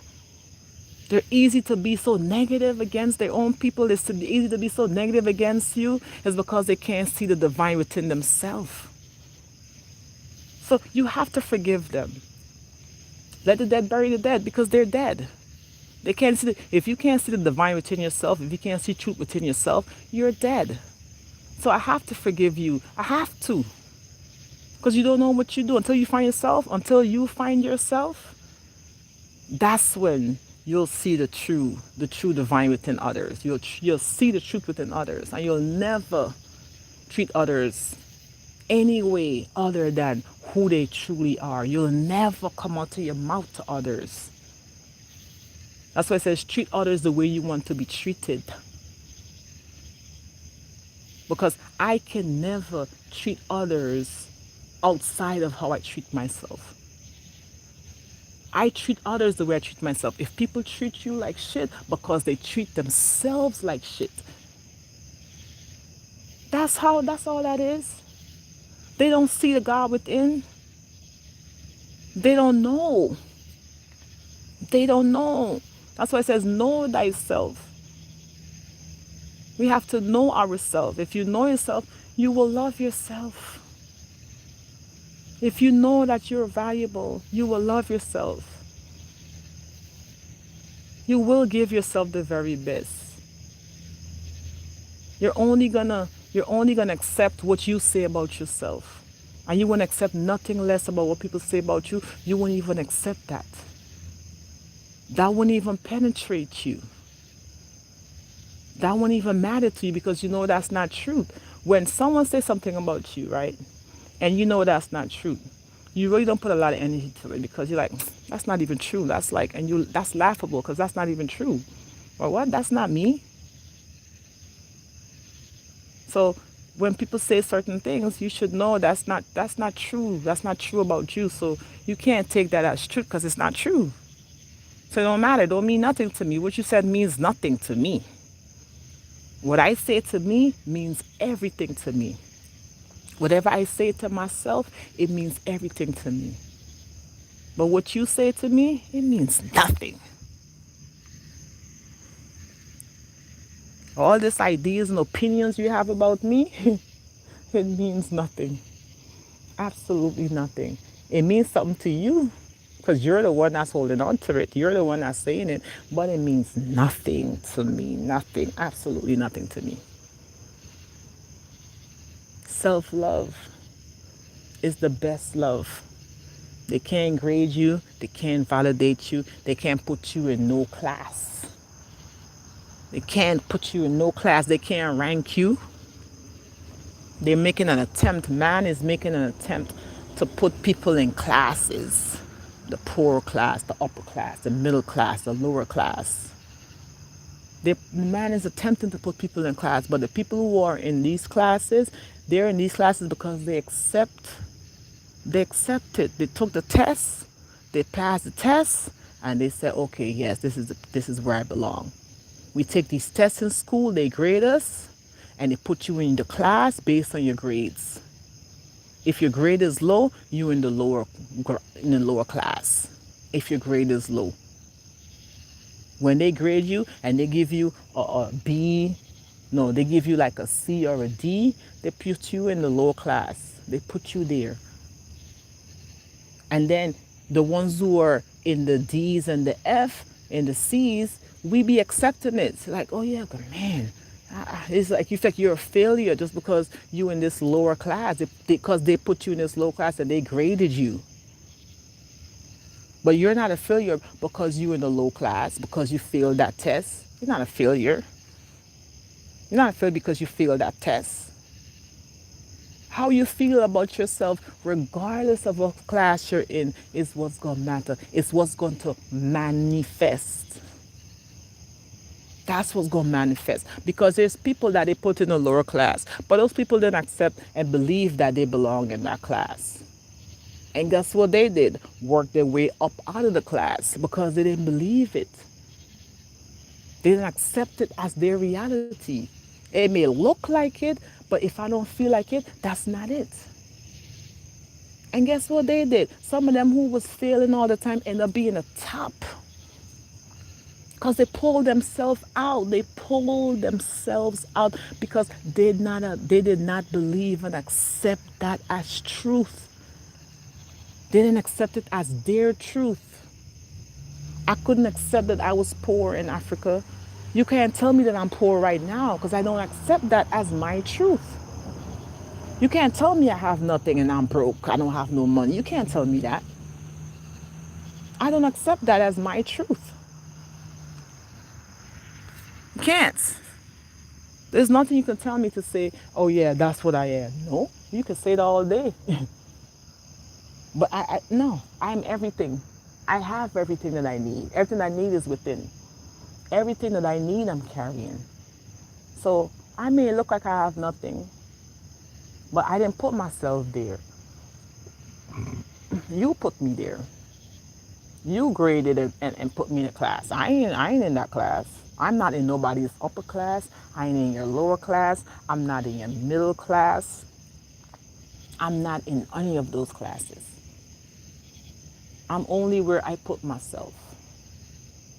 I'm only whatever I say to myself. That's what I am. Whatever class I put myself, that's the class I'm in. So if I put myself in the upper class, then I'm in the upper class. If I put myself in the lower class, then I'm in the lower class. If I put myself in the middle class, that's where I put myself. But I don't put myself in any class because I don't belong in any class. I really don't. I don't belong in no class. I don't fit in any of this systematic. I don't fit in any of it. So I don't put myself in any of it. Because I'm the all. So I can't fit myself in just this one square. I can't put myself in this one geographical location and say, that's it. I'm the all. This whole entire earth plane belongs to me. That's my home. I don't really have a home. I don't. That's why it says the Christ consciousness. Once you're carrying this Christ consciousness, you're going to realize there's no place that's home. Home is in your heart. You're going to realize that. You're going to also realize that the treasures, do not store up your treasures on earth. The treasure is not on earth. That's not your real treasure. Your house, your car, your career, that's not your treasure. The money, the jewelry, all that stuff, that's not your treasure. The real treasure is within. You're going to realize that. That's not your treasure. So I don't have a home. I don't have a place I can say, oh, this is my home. Africa is not my home. America is not my home. Guyana is not my home. There's no place that's my home. My home don't have a geographical location. My home does not have a geographical location. I can't pinpoint a location and say that's home. Home is where the heart is. And that's truth. Home is where love is. The heart is where love is. Love resides. That's where home is. Home is where love resides. Wherever love is, that's my home. My home is within myself. The love is within me, so that's my home. So no matter where I go, no matter how far I get, no matter how far I go, I can go to the end of the world and come back. That's my home. Because wherever I go, wherever wherever you go, there you are. Wherever I go, there I am. So I can go to the end of the world, that's my home. Wherever I go, that's my home.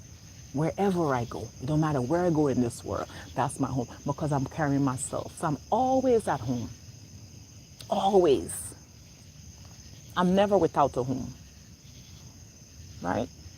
I'm never without a home because I'm carrying home. Home is within me. That's why it says there's no place like home. There's no place like home. There's no place like home. There's no place like home. The love within you, there's no place like that.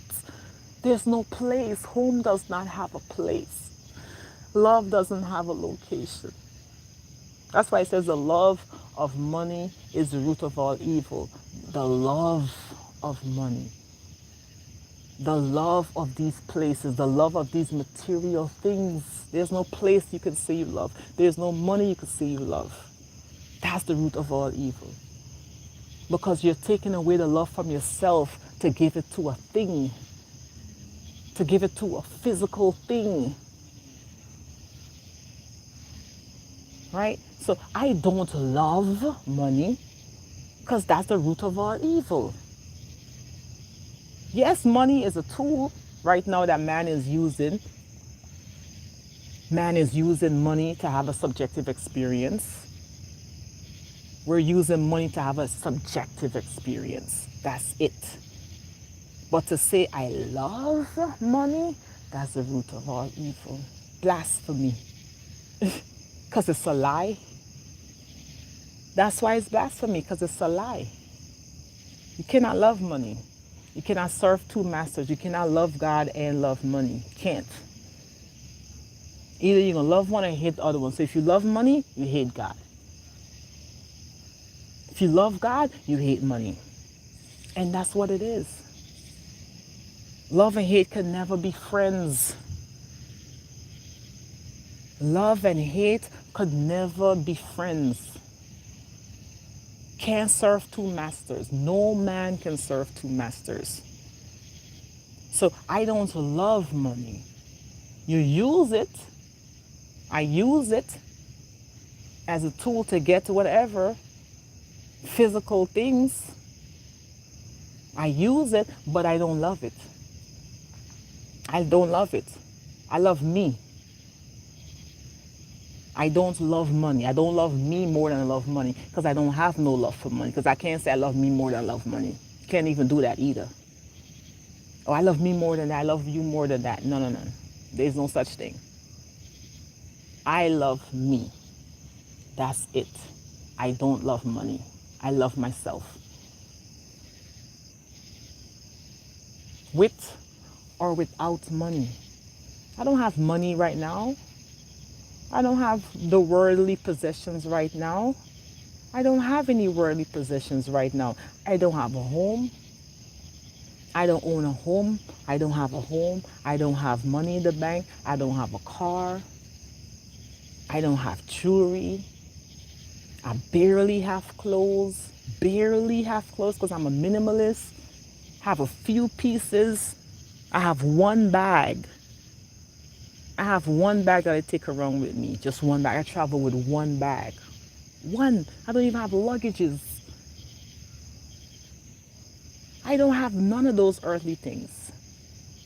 Because I store up my treasures in heaven. I store up my treasures within. Because I know what I'm carrying, the real treasures within me. So I carry less of the physical things. Because the real treasure is within. The real treasure is within. So I carry less of the physical things. I carry less of that. I don't have that stuff. I don't. That's been stripped away from me. I try to hold on to it, but it just got stripped every time. I had these possessions. I did have it. I let go of some of it, and some of it just got taken away, stripped away. The universe said, boom, stripped it away. Because I was paying too much attention to that. So it had to go. It had to go because whatever you're paying more attention to, that's the value. That's what you give value to, whatever you're paying attention to. So I don't pay attention to the physical thing. So that doesn't have value to me. That doesn't hold weight to me because I don't pay attention to the physical. I pay attention more to the spiritual because that's more of value to me. I pay more attention to the non-physical. That's where my attention is. So the physical stripped away so I can pay more attention to myself. I can pay more attention to the non-physical. So I'm not lying to myself. When I pay more attention to myself, I'm not lying to myself. I'm giving myself truth when I pay attention to myself. I'm giving myself love when I pay attention to myself. These social medias, these distractions are here for us to pay attention to that because that's when we gave it value. When we pay attention to anything outside of us, we add in value to that. And we paying attention to things way more than we paying attention to our own self. That's why they have social media with all these videos. They have YouTube with all these videos. They have celebrities upon celebrities upon celebrities. There's so many of them that keeps popping up, just so we could pay attention to that and give that value. We buy their record, we buy into their shit, and we give them value over us. We did that. We're the one that's adding value to them. We're the one that have to vote. We're voting for presidents. Can you believe that? We're giving the vote. We're giving the power to them when we vote for them. Why do I have to give you power? Why do I have to vote? So I give you power so I can pay attention to you and give you power over me? Oh no. When you vote for anyone, you're giving you're giving that person power over you so that no one have power over me. I don't vote. I don't vote for no one. I vote for myself. I'm not giving my power away anymore. I used to vote. I no longer vote because of voltage, charge, you're giving power to someone else above yourself. You're making them more powerful over you when you vote for them. I'm not voting for you. I'm not giving you that power. I vote for me. I am my president. I am. You're not my president. None of them is my president. None of them. The illusion, that's the game. The illusion is the game. This illusion called life. That's the illusion. Life is an illusion. Because we're giving this physical shit power, giving people power over here. Saying that they're better than you just because they have more money than you, just because they're more popular than you, just because they got more followers than you. They're better. They're doing better, but just because they seem to be happier than you. They look happier than you, so you put them above yourself. Take the power back. I had to take my power back. I focus more on myself. That's why I do my own videos instead of me paying attention to others and paying attention to all these celebrities. I listen to myself. I put myself out there. So I can always go back and listen to myself. I can always go back and listen to myself. I'm adding value to myself. You're here to add value to yourself. And when you pay attention to yourself, you become that. You become that. Whatever you pay attention to, that's what you become. You become the value when you pay attention to yourself. You're here to add value to you by loving you. That's the greatest value you can give yourself, is loving yourself. Love yourself. Pay more attention to yourself. Pay attention to what's going to serve you. pay attention to what's going to serve you, what's going to make you better, is that's what you pay attention to. What's going to make you love you better, that's what you pay attention to. I listen to messages that's going to inspire me to do greater. That's going to inspire me to be greater. Messages about myself I listen to. Anything that's going to make me feel less than myself, I don't pay attention to that because I don't want that growth for me. I don't want that to manifest for me. So I don't pay attention to the lack. I don't pay attention to those low vibrational frequency things. I give it little to no attention. I know it's there, but I give it little to no attention. I have both within me. I have the devil within me and I have God within me. I am all of that. But I give little attention to what I don't want to grow within myself. I pay little attention to that. Because my attention is what's going to make it grow. Your attention is what's making things grow. So if you don't want it to grow, you pay little attention to it. I pay little attention to what I do not want to grow. I give it little attention. Because I don't want it to grow. I'm not trying to focus on that. My focus is my wealth. That's my currency. My focus is my currency. That's what brings my wealth, my focus. Your focus, your attention is what's going to bring you in your wealth. Whatever you're focusing on more, that's what becomes the wealth. That's what becomes wealthy to you. That's what becomes wealthy to you. So we're focusing on all these celebrities. More of your focus is going on celebrities. More of your focus is going on money. That's what becomes wealthy to you. All your love is going towards money. That becomes wealth to you. That becomes your true value, your currency, your focus, your attention. That's your true currency. That's what's going to bring you in. That's what's going to bring you in your wealth. So I had to realize that, oh wait, I can't pay so much attention to these celebrities. I can't pay so much attention to these physical things because that's what I'm going to value the most over myself. Yes, it's nice to look at, but that's the trick. That's the deception. That's the evil, the trick. It looks nice. These celebrities are dressing nice. They're performing at their best. These celebrities, these people are looking so good. They're performing so good. And the only reason why they even got there is because they had to pay attention to themselves. That's the only reason why they're even a celebrity. That's the only reason why people are idolizing them, because they put so much focus on themselves that people had no other choice but to see their worth. When you put so much of focus and attention on yourself, they will see your true worth. You don't have to ask the people to see your worth. You just focus on yourself. Just focus on yourself and see how fast you're going to grow.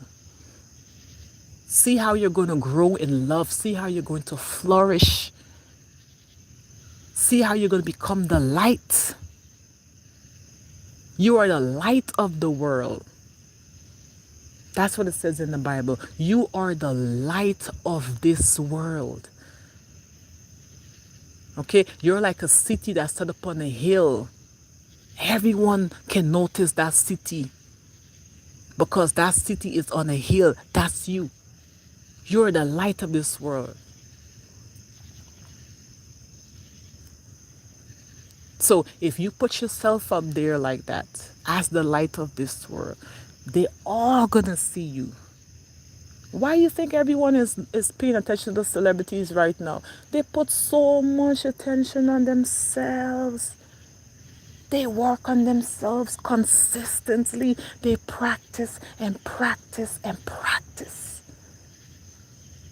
And they became perfect at their craft. And everyone noticed. Everyone noticed their light.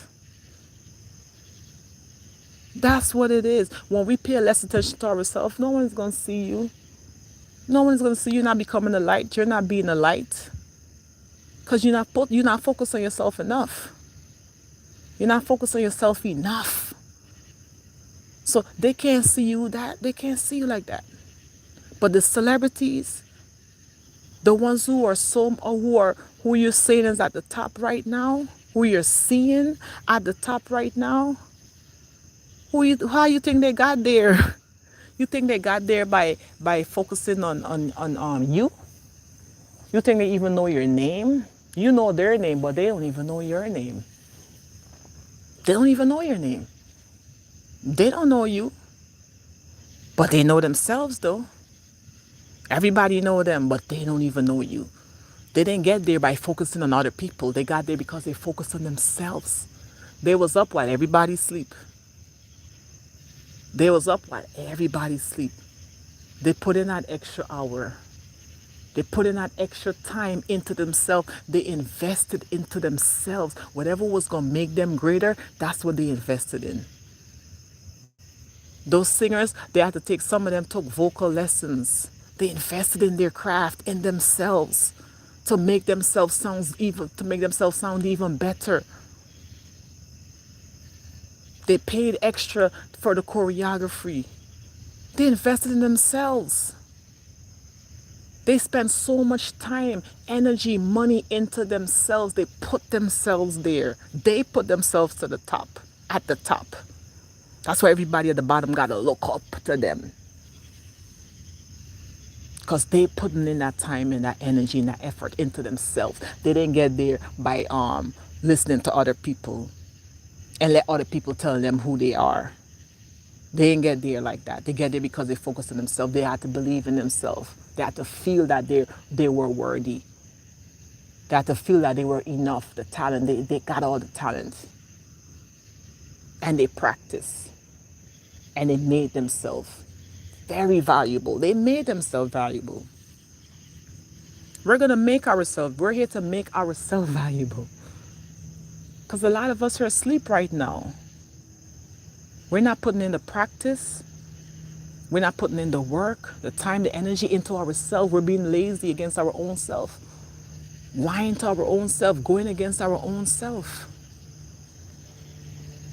Because we don't want to put in the work. We want to be lazy out here. We want to talk the talk, but you don't want to walk the walk. Talking the talk is easy now. Oh, it's very easy to talk the talk. Very, very easy to talk the talk, but can you walk the walk? Do you have what it takes to walk the walk? Wow, 2 hours and 22 minutes I'm on this live. Do you have what it takes to walk the walk? You have to know. You have to feel as though you have what it takes to walk the walk. Like I said, Neo from the Matrix had to feel and know that he was the one. He had to come to that self-realization before he could even become the one. Before the universe could even open up and work on his behalf, he had to know and feel that he was the one. You have to know and feel it, that you are the one. That's when you're going to unlock the universe. The universe is going to work on your behalf. Because yes, I feel it. That's why, what's his name? Float like a butterfly, sting like a bee. Muhammad Ali had to tell himself he was the greatest. He had to do that for himself. He had to tell himself that. You have to big yourself up. He talked so much shit about himself, so much good thing. He put all that shit into himself. It made him the greatest. He made himself the greatest. Because he said it. And he believed it. And he felt it. And he became the greatest. They couldn't fight him. They couldn't touch him. They couldn't even compete. They tried. They attempted. But he won. And even if it looked like he was losing, he still believed he was the winner. Because a lot of people, they might lose. They may appear like if they lost. But they don't believe that was a loss. They don't believe that was a loss. They still feel like they're the greatest. So you're going to go into some battle. You're going to lose some battles. But it's how you see yourself is what's going to matter. I may have lost a competition, but I ain't lost the fight. I didn't lose the fight. I didn't lose nothing. I may have lost that competition. That don't mean that I lost myself. I'm still here. So what did I lose if I'm still here? If I am still here, what did I lose? Nothing. So you're gonna go into battles and they're gonna say, okay, you lost. Okay. Are you gonna take it as a loss?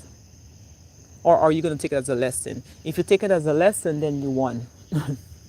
If you take that as a lesson, you won. You didn't lose. If you think you lost a competition, but don't take it as a loss, take it as a lesson, you won. I took it as a lesson. I don't take none of my losses as a loss. I take all of them as a lessons. All of them were lessons. All of it.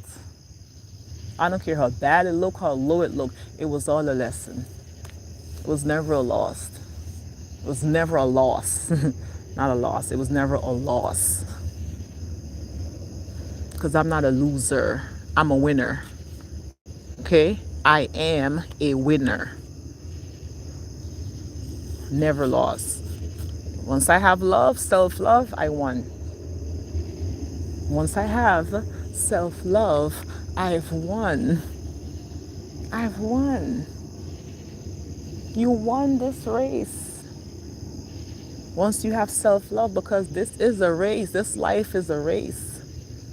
It's a competition. Right? It's life right here. This life right here. It's a competition. It is a race. That's why we naturally compete. Because that's life. We have this within us to compete. Because that's life. It's naturally competitive. Life is naturally competitive. That's why we be over here competing against one another, which is the illusion. We're not really competing against anybody. You're competing against yourself. The illusion is that you're competing against someone. You're not competing against anyone. You're not. It's against yourself. So when we're in competition, it's like we're going against someone else. We're thinking we're going against someone else. We're up against someone else. You're not competing against anybody else. It's all against yourself. We naturally want to compete. It's within us to naturally want to compete. This game called life. But you've won the competition once you have self-love. You have won. You found the heaven. You found the treasure. The treasure that you're looking for, you found it once you find love. You found your treasure. Hey. You have found your treasure, honey. Once you found love, you found your treasure. You found it. You won. You won. You have won. You're a winner. Oh, I'm a winner. I'm a winner. I'm a winner. Hey, I'm a winner. I'm a winner. I found love. I won. I won. I'm grateful. I'm so grateful for this win. I'm grateful that I'm holding the most valuable treasure within me. I'm so grateful that I'm carrying the most valuable treasure I'm carrying within myself. I'm so grateful. And whatever, just remember that too. If you're carrying this, if you believe and you know that you're carrying the greatest treasure which is within, people are gonna come after that treasure. Especially us women. We're carrying this. We're carrying this that's why they said that's why people value when people are virgins. The virgins are more valuable than the ones who have already been touched. The virgins are so much more valuable. Why? Because whatever is valuable is going to be sought after. So men are seeking virgins because that's valuable to them. Whatever is not touched is very valuable. That's why virgins are so valuable to men. We're carrying this treasure as women, especially as women. We're carrying this value, this treasure. And men are seeking, they're coming after our treasure. They're coming after it. And when we give it up to any and everyone, we're devaluing ourselves. And that's a fact. Whether you want to accept it, believe it or not, when you give up your treasure, you give up that self love, you give up that virginity, you become less valuable. You become less desirable to other men, to other women, whoever you're with. I had to learn this. I was the one that was out there giving my value to anyone, to people that don't even deserve it. Just because I didn't know the true worth I was carrying within myself. I didn't know it. I didn't know how valuable my virginity was. I didn't know how valuable my virginity was as a woman. I didn't know I was carrying such a precious value. I didn't know. Even still now, even though you're not a virgin right now, you're still very valuable to yourself. Still. Because people are still after it. People are still after this what's it within here. They're still after what's between your legs. People are still after it. So we have to know what we're carrying. And whatever you're carrying as a value, like I said, people are going to be coming after that. They're going to be seeking that. Now you have to choose, because you have the power, who you're going to share this treasure with. Who you feel like deserve it is who you're going to give it to. Who you feel like deserve your love is who you're going to give that love to. But when you give your love to people who don't deserve it, and you just give it up like that, is when you become less worthy, less valuable. That's why they said people are not valuing people who give themselves up a lot. They don't value people like that. You're right? They don't. Whatever is used right now, people don't value that a lot because it's too much. It's been used so many times. They don't value it as much as if it was used less. Right?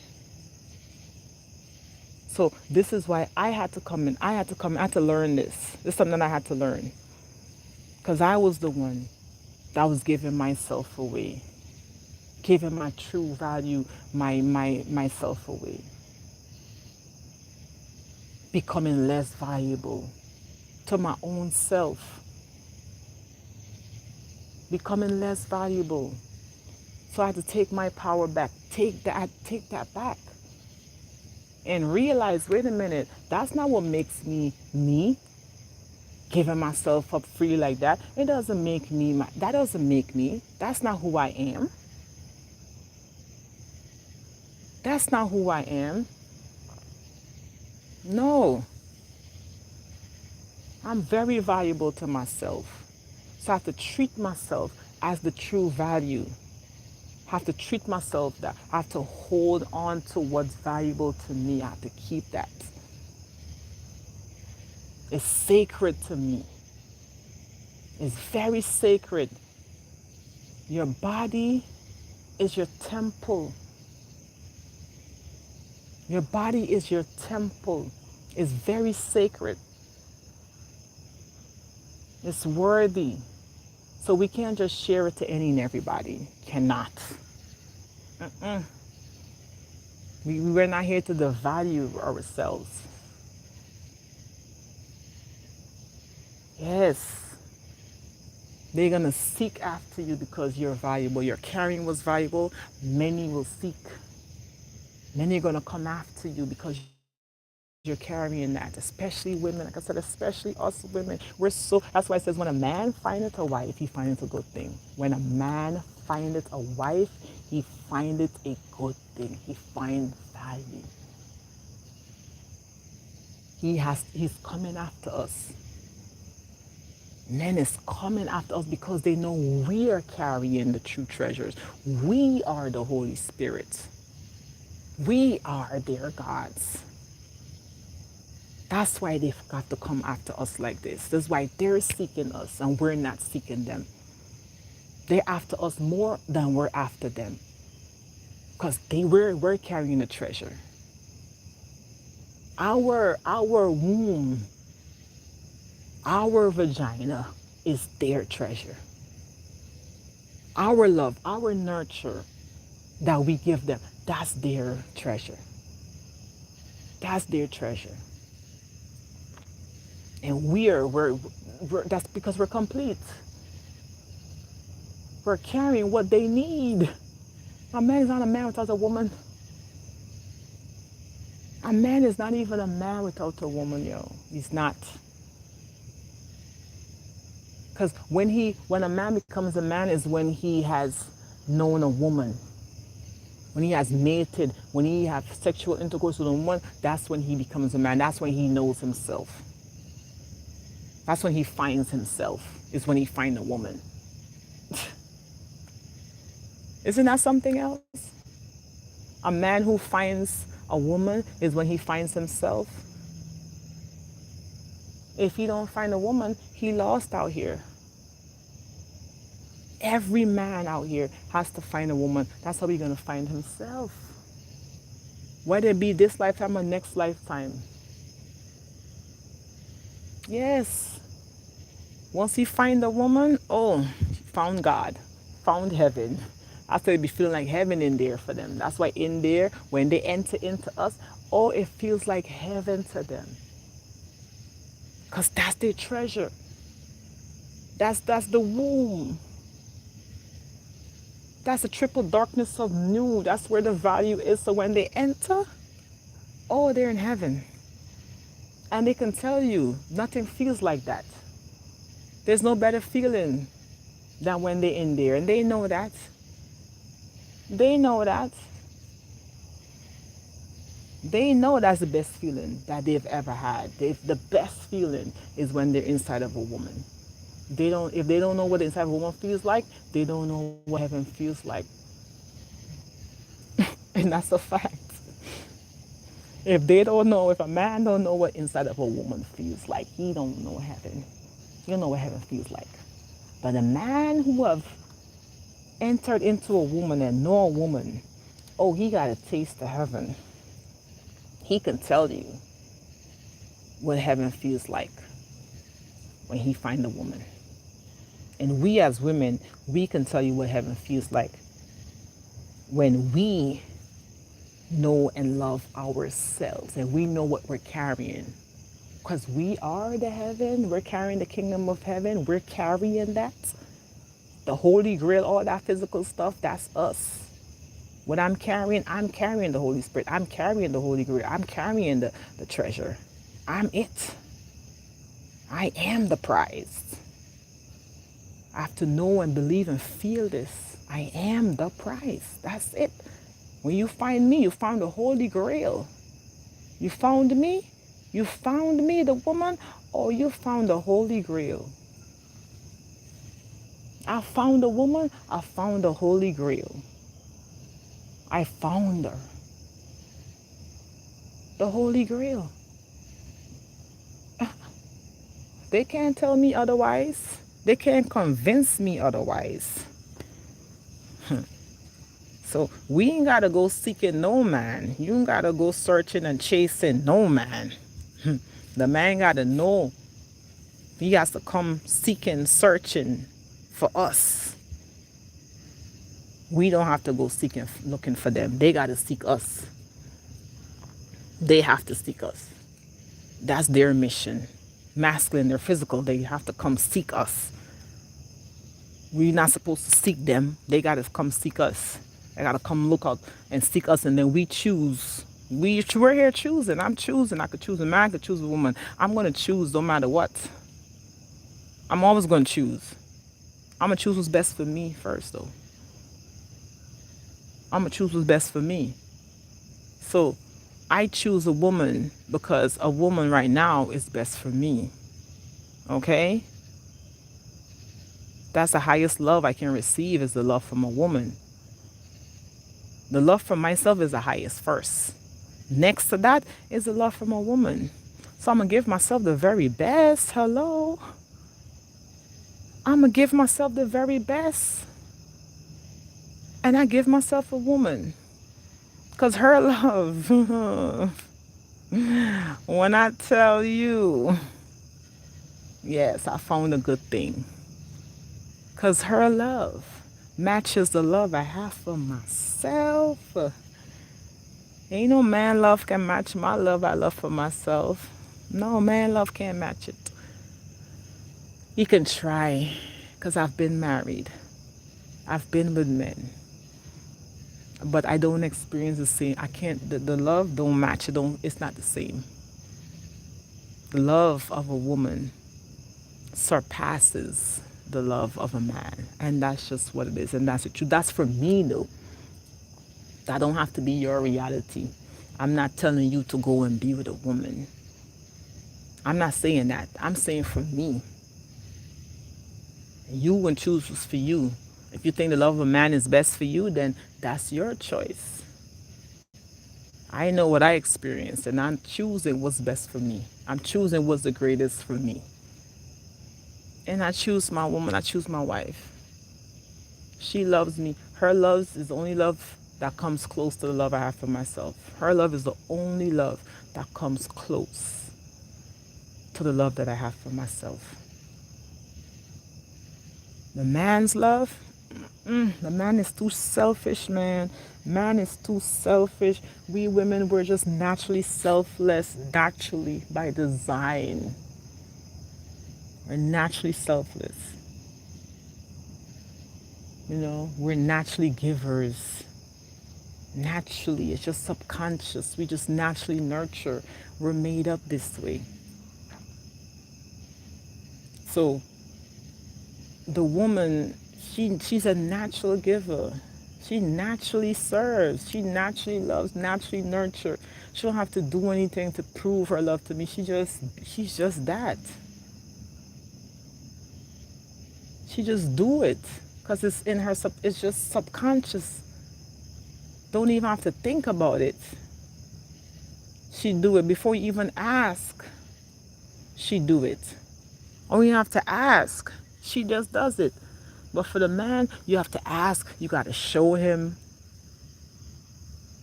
I got to show. Teach him. You know? No, I don't.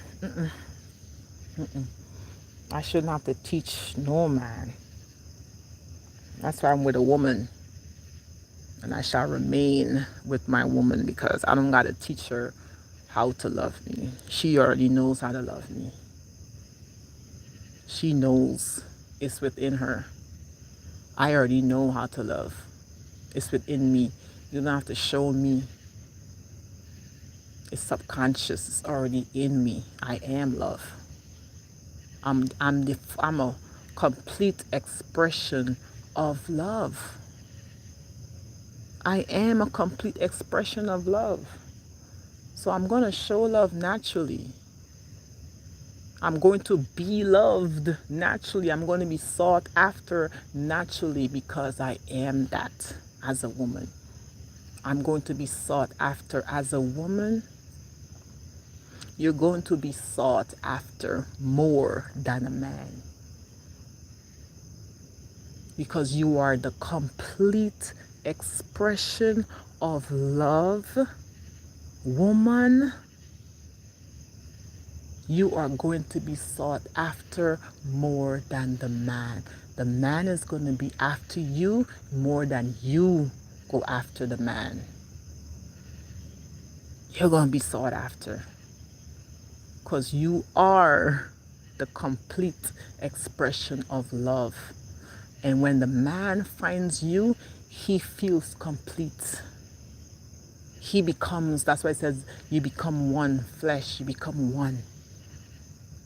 Because he's missing that piece. That's why it says, men say you're my better half. And it's a fact. When they find a woman, they become complete. They're not complete without the woman. Because we are the complete expression of love. We carry in that. The true value out here is the woman. True gods, the true divinity, the first, the original, is the woman.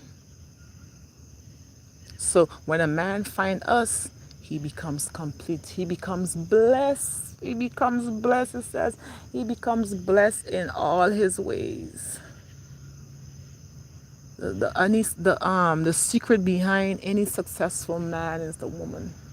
The secret behind any successful man is the woman. The woman is who put him there. The woman is who made him that CEO. The woman is who made him that top performer. The woman. That's why they always say, I thank my mother. When a celebrity, who they thank first? The mother. They just putting Jesus out there to thank God, but they always go to the mother. Do they? More, a lot of them don't even go to the father because they know it's the mother's love that got them where they at right now. The mother. I thank my mother. My mother. I thank my mother. That's me thanking God. Thanking my mother is me thanking God. I thank my mother for where I'm at right now. I thank her for bringing me here. I thank her for pouring into me. I thank my mother for sharing knowledge with me. My mother put me on to a lot of game, but I wasn't listening. She put me on. She told me not to give myself away like that because she went through that. She didn't want that for her daughter, but I took that as hurt. Oh, she mad at me. She don't want me to be myself. She don't want me to be free. Why is she telling me not to have sex at a certain age? Why is she telling me this? Why is she telling me that? So I just did it. But she was putting me on game. She was trying to show me where you're carrying this true wealth. That's your value. Don't share it into anybody. Don't put yourself out there like that. Don't do that to yourself. She put it in a rough way, in a harsh way. You know, she called me names. Called me fast. You want to be a whore? You want to open up your legs to anybody? Yes, she did. But I took that as such a bad thing, but it wasn't a bad thing. I look back now, I'm grown now. I'm looking back like that wasn't a bad thing. She was trying to show me the best way she know how what my true value was. That's your value. Don't give it up to anybody. Don't devalue yourself. But I didn't see it that way. I saw it as an attack. You know? So we can't see what our parents is showing us as a bad thing. They're showing us in their way, the best way they know how. The best way they know how. They didn't go to school, they didn't have the education, they want you to have the education because they didn't have the education.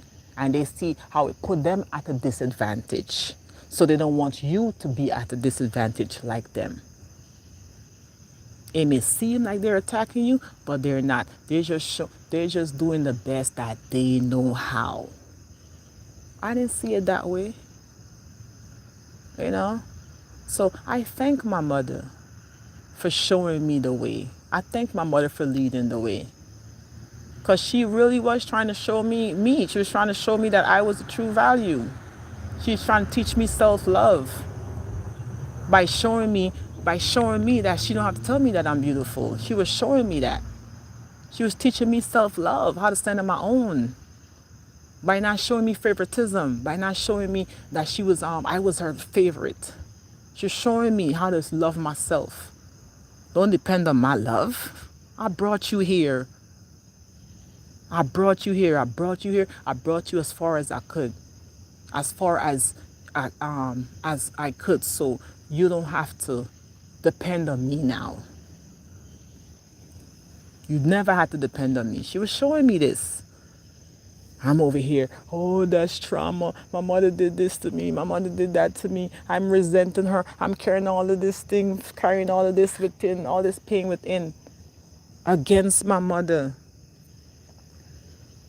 Not knowing my mother was just trying to show me the way, the best way. She's just trying to show me the truth.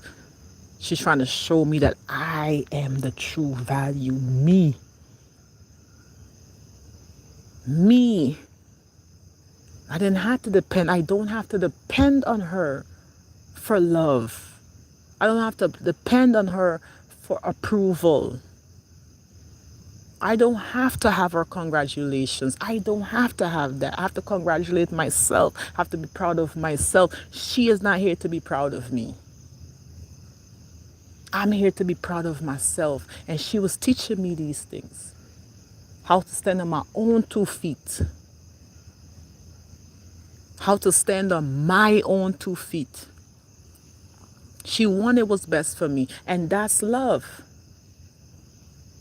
Love don't come in no, oh, I love you, hugs, kisses. That's not what love is. Love is when you can allow your children to be on their own, stand on their own 2 feet. When you can allow your children and let them go to be on their own and to find their own self-love, that's the greatest love. That's why I said, I remember I was like, wait a minute, my mother actually loves me the most. That's was love. She loves me. She don't hate me. That's love. For me to stand on my own and to actually love myself without the love of my mother gave that to me, the best gift. The best gift she gave me was not loving me in that way where I wanted, not love me the way I saw her to love me. She loved me her way. She loved me in her way. That's how she showed her love. And I can't be mad at that because that just helped me. That helped me to love myself. The lack of love that I think my mother had for me, that's what helped me to focus on love myself even more. The lack of acceptance that I felt like she didn't have for me, I had to accept myself even more. The lack of favoritism, I saw that she didn't favor me. I felt like she was favoring my sister over me. That was for me to favor myself. That was for me to show favoritism to myself. That's all that was. And that's the greatest gift she can give me. Greatest. So big ups to my mother. Big ups to my mother. Yes, big ups to my mother. Big ups to her mother. Big ups to mother. I love you. I love you. We didn't grow up saying I love you a lot, you know, but we didn't have to. She didn't have to. Because the main thing was me loving myself. It wasn't about her loving me and her saying I love you, you know. I'm grateful for my mother. I honor my mother. It says, honor your mother and your father so your days shall be long upon the earth. I honor you. I honor you. I was honoring my father and not honoring my mother. My mother did not like that. I was giving all this honor to my father, I remember. Because I felt like my father was doing more for me. My father was showing me the love and attention that I felt like my mother wasn't showing me. So I was giving him the honor and not giving her the honor. You know, but when I did give her the honor, oh, she loved it. When I was celebrating my mother and making cards and Mother's Day card and going out to eat with her and going on vacation with her and bigging her up, my mother was loving that. She felt like I really truly love her when I was doing that. But when I stopped doing that, she felt like I didn't love her. She felt like I was not honoring her anymore.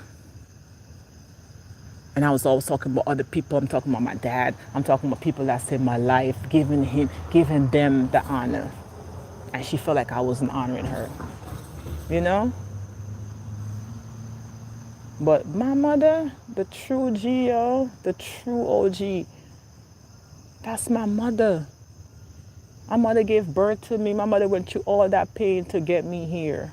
My mother sacrificed so much to sustain me. My mom had to put herself last in order to put us first, to put me first and my sister first. She had to put herself last. She had to diminish herself. She had to work and clean other people's ass, work as a home health aide, work as a babysitter, work as a cleaner, all of these things just so we can eat, just so we can get paid, the bills can get paid, so we can have a roof over our heads. That's what my mother did. So how can I hate her? How can I not honor her? How can I not value her?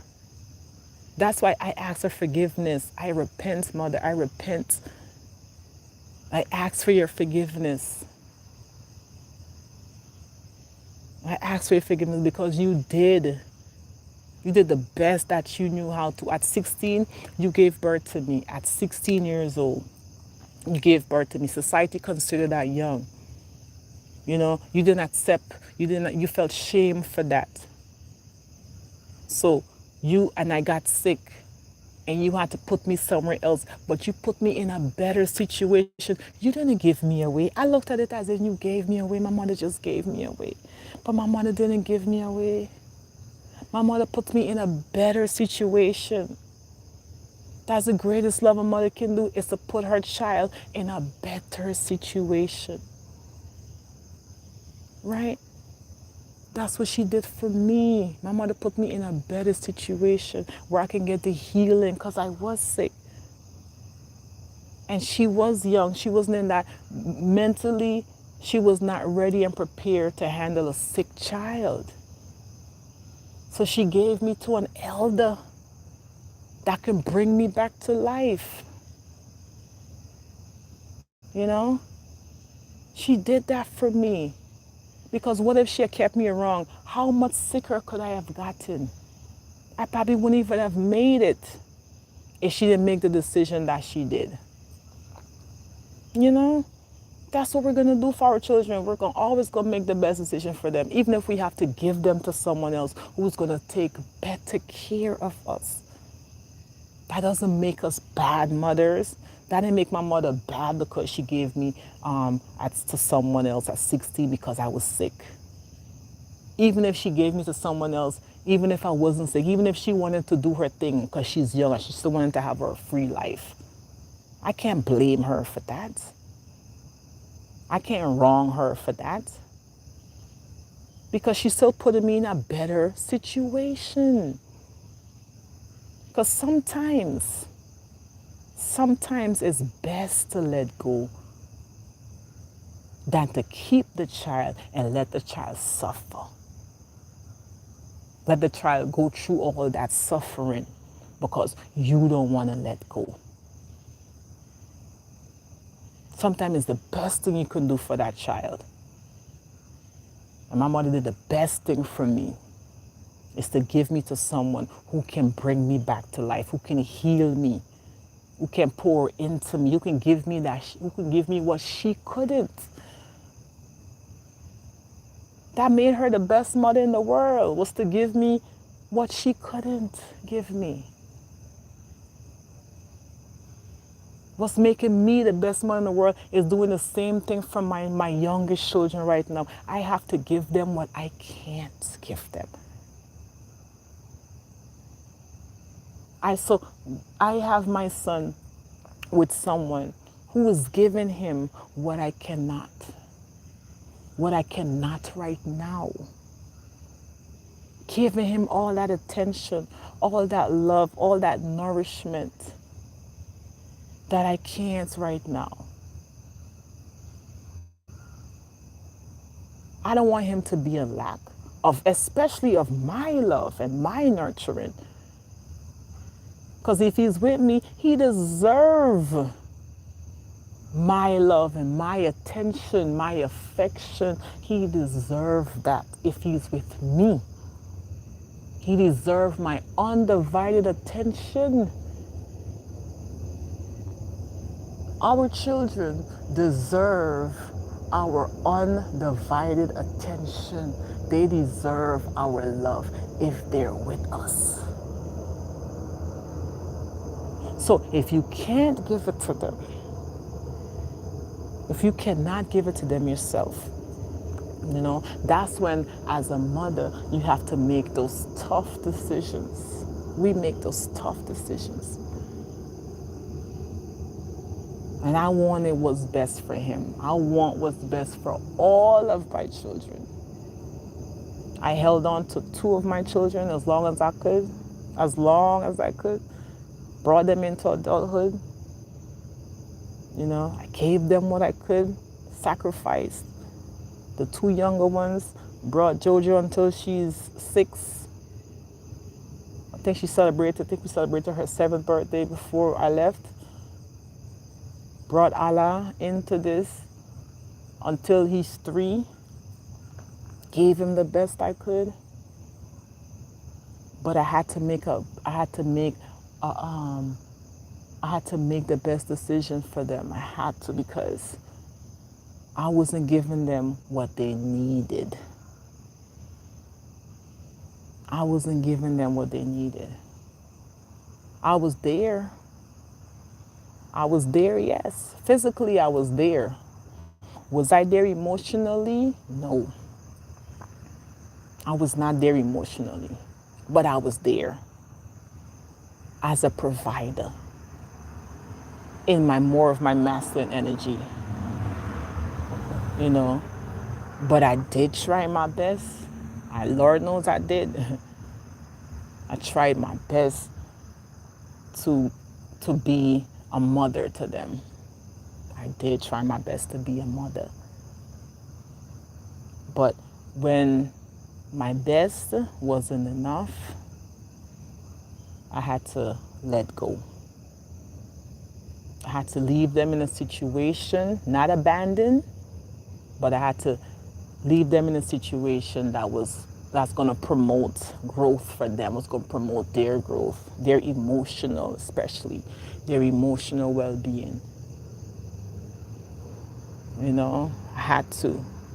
My daughter is with her dad, and he may not be able to give her emotional, because he's not a man. I mean, he's a man, but I know her grandmother, she gives her such, that lady is so nurturing. That lady's so nurturing. Like, she's showing what a real, grandma's supposed to be, what a real mother's supposed to be as, and she gives her that nurturing when she's with her. She's getting that nurturing that I don't give her. When my daughter was young and I first introduced her to her grandparents, my daughter was crying to come back to me. My daughter didn't even want to come to me anymore. At 13 months old, I introduced her to her grandparents. And her grandmother showed her so much love and affection. And she came in as like, what? When my daughter came back to me, cried. She wanted to go back to Granny. She did not want to leave Granny. She didn't want to leave her Granny because her Granny gave her so much love and attention. And her Granny just treated her like, the princess, the little princess. I didn't have that within me to give her. So that's why the girl was crying to come back to her own mother. Was I jealous? No. I was happy for my daughter. I was happy that she found that I was able to give her that. I was happy. I wasn't jealous. I wanted that for her. That's why I did that. That's why I went out of my way to make sure she found her grandparents. Because I was hoping that she'll find family members external of her that can give her more than I can. I was hoping for that. And not just money. It wasn't even about money. Because, yes, they had money when I found them. They were lawyers. They were professionals. But I saw more than money. I saw the love. I saw the nurture. I saw the attention that they gave her. And that's why I felt comfortable leaving her with them. I saw that for myself. Even with my friend Maria, I'm telling my whole life story here. No, not my whole life story, but I am telling my story here. But I'm a storyteller. So even my friend Maria, Maria was giving my daughter so much love and attention too. She was the first that showed me how to really nurture, how to really nurture. She was showing me that. Maria, oh, Maria poured so much into JoJo. Maria poured so much into JoJo, so much love, so much affection, so much wisdom at a young age. JoJo knew so much at a young age, cause my friend Maria, who is almost like who was like my mother because my mother is the same age. She poured into my daughter, that granny wisdom, So I felt comfortable leaving my daughter with Maria, and I went on to do what I needed to do. I left JoJo the first time at at what, 2 years old. I think she was 2 years old. I left JoJo with my friend Maria, and Maria was taking such good because Maria was taking such good care of her. JoJo loved her some Maria. My JoJo was calling Maria Mama. She was calling Maria Mama because she saw Mama in her. We didn't force her to call her Mama. Maria was being a whole mother to my daughter. So I felt comfortable, and I left my daughter first at 2 years old.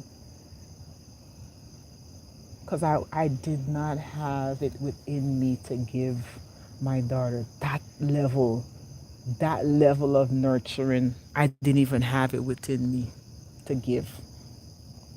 So I did what was best for her. And I left the first time and came back. I came back and got her. I was a couple of years later, either a year or two later, I came back and I got her from Maria. But we still were sharing her. We were still sharing her. And I saw the growth within my daughter when I came back. I saw how much my daughter knew. I saw how much more affectionate my daughter was. My daughter was not, she was always saying, I love you. Always. Always she was saying, I love you. Because that's what Marie was telling her all the time, I love you, I love you. She was showing so much affection. She was hugging so much more. She was so much more affectionate. I was like, wow, I wasn't like that.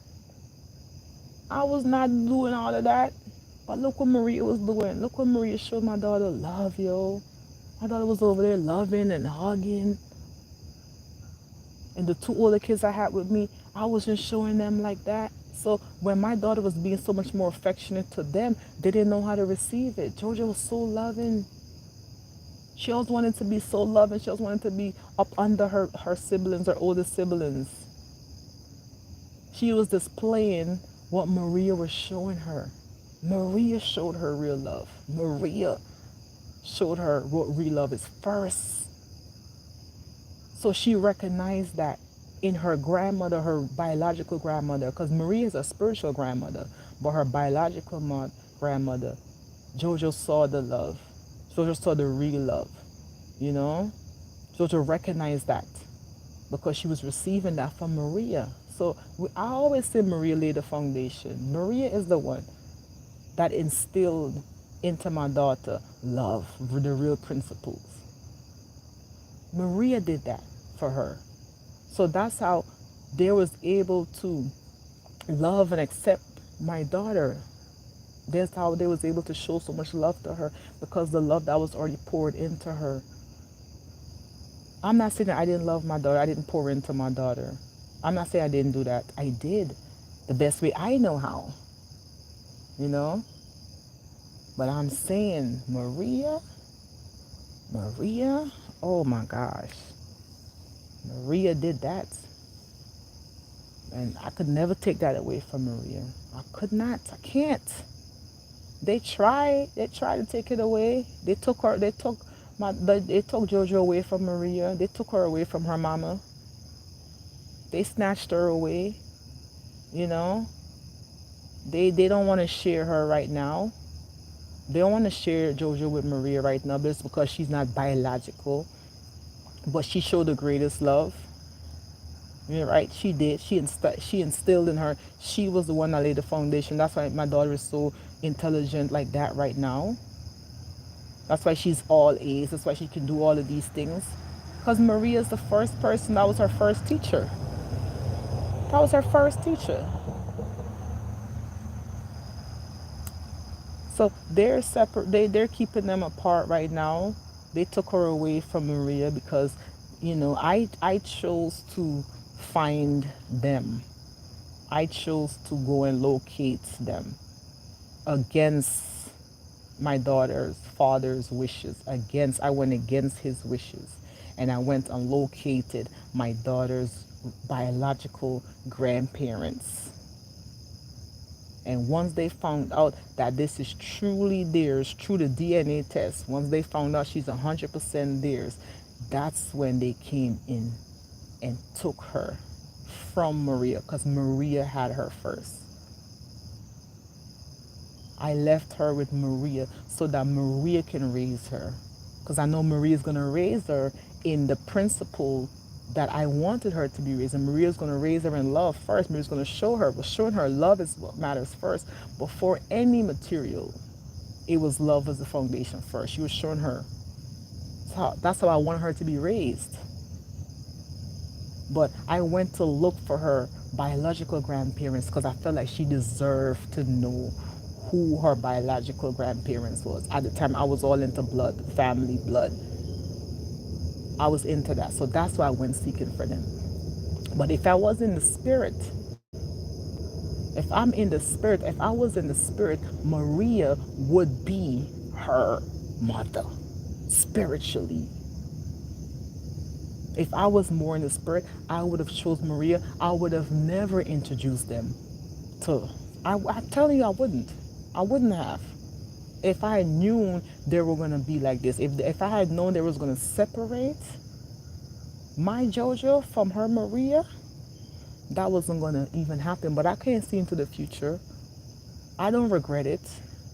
You know, I'm still grateful. I'm still very grateful that they love JoJo so much to the fact that they can't even share her. I'm still grateful for the love that they're pouring into her. They don't want to share her because they really see her for her true worth and they really love her to the point they can't share her. They're going to have to deal with that though. They're going to have to deal with that because if you love something, you share. They're supposed to share her. They weren't supposed to take her away from her mama. They're not supposed to keep her away from her. So they're going to deal with that in the end. They're going to deal with that. Yeah. Just like I have to deal with that, whatever I have to deal with. You know? They're gonna have to deal with that. Shoot. Yes, I know they love her. I know they love her. I know they're trying to do what's best for her. I saw the love. I saw how much Jojo loved her grandmother. I saw how much she loved Maria. Even Allah right now, my son Allah. Son Allah, I love his Nana when I tell you he loved this woman. He chose her as his mother. He calls her mommy. He calls me Onika. Whoever is being more of a mother to the child, that's who they're going to call mama. That's who they're going to call them. Whoever they see that's being a mother to them, they're going to call them that. My son calls Nina mommy. That's his mommy. She's being a mommy to him. So he calls her that. He calls me by my name, Onika. Because I'm not being a mother to him. I'm not there pouring into him the way she is. So he cannot call me mommy. He's calling me what he sees I am. That's what he's calling me.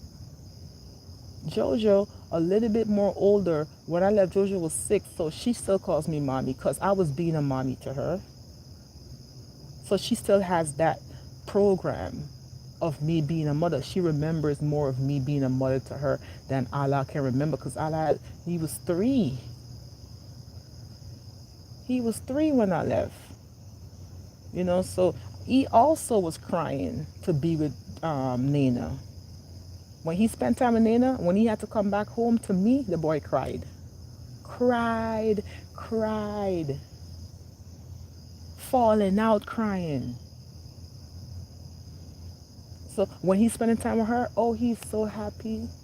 What even when I go there to visit him, and I say, "Come on, let's come spend the night with mommy." No, he doesn't. He'll say yes, and he'll go right. He said no after. He's choosing where he wants to be. Our children will choose. Yes, we brought them in, but they're gonna choose their parents. They're gonna choose. My daughter chose. She chose who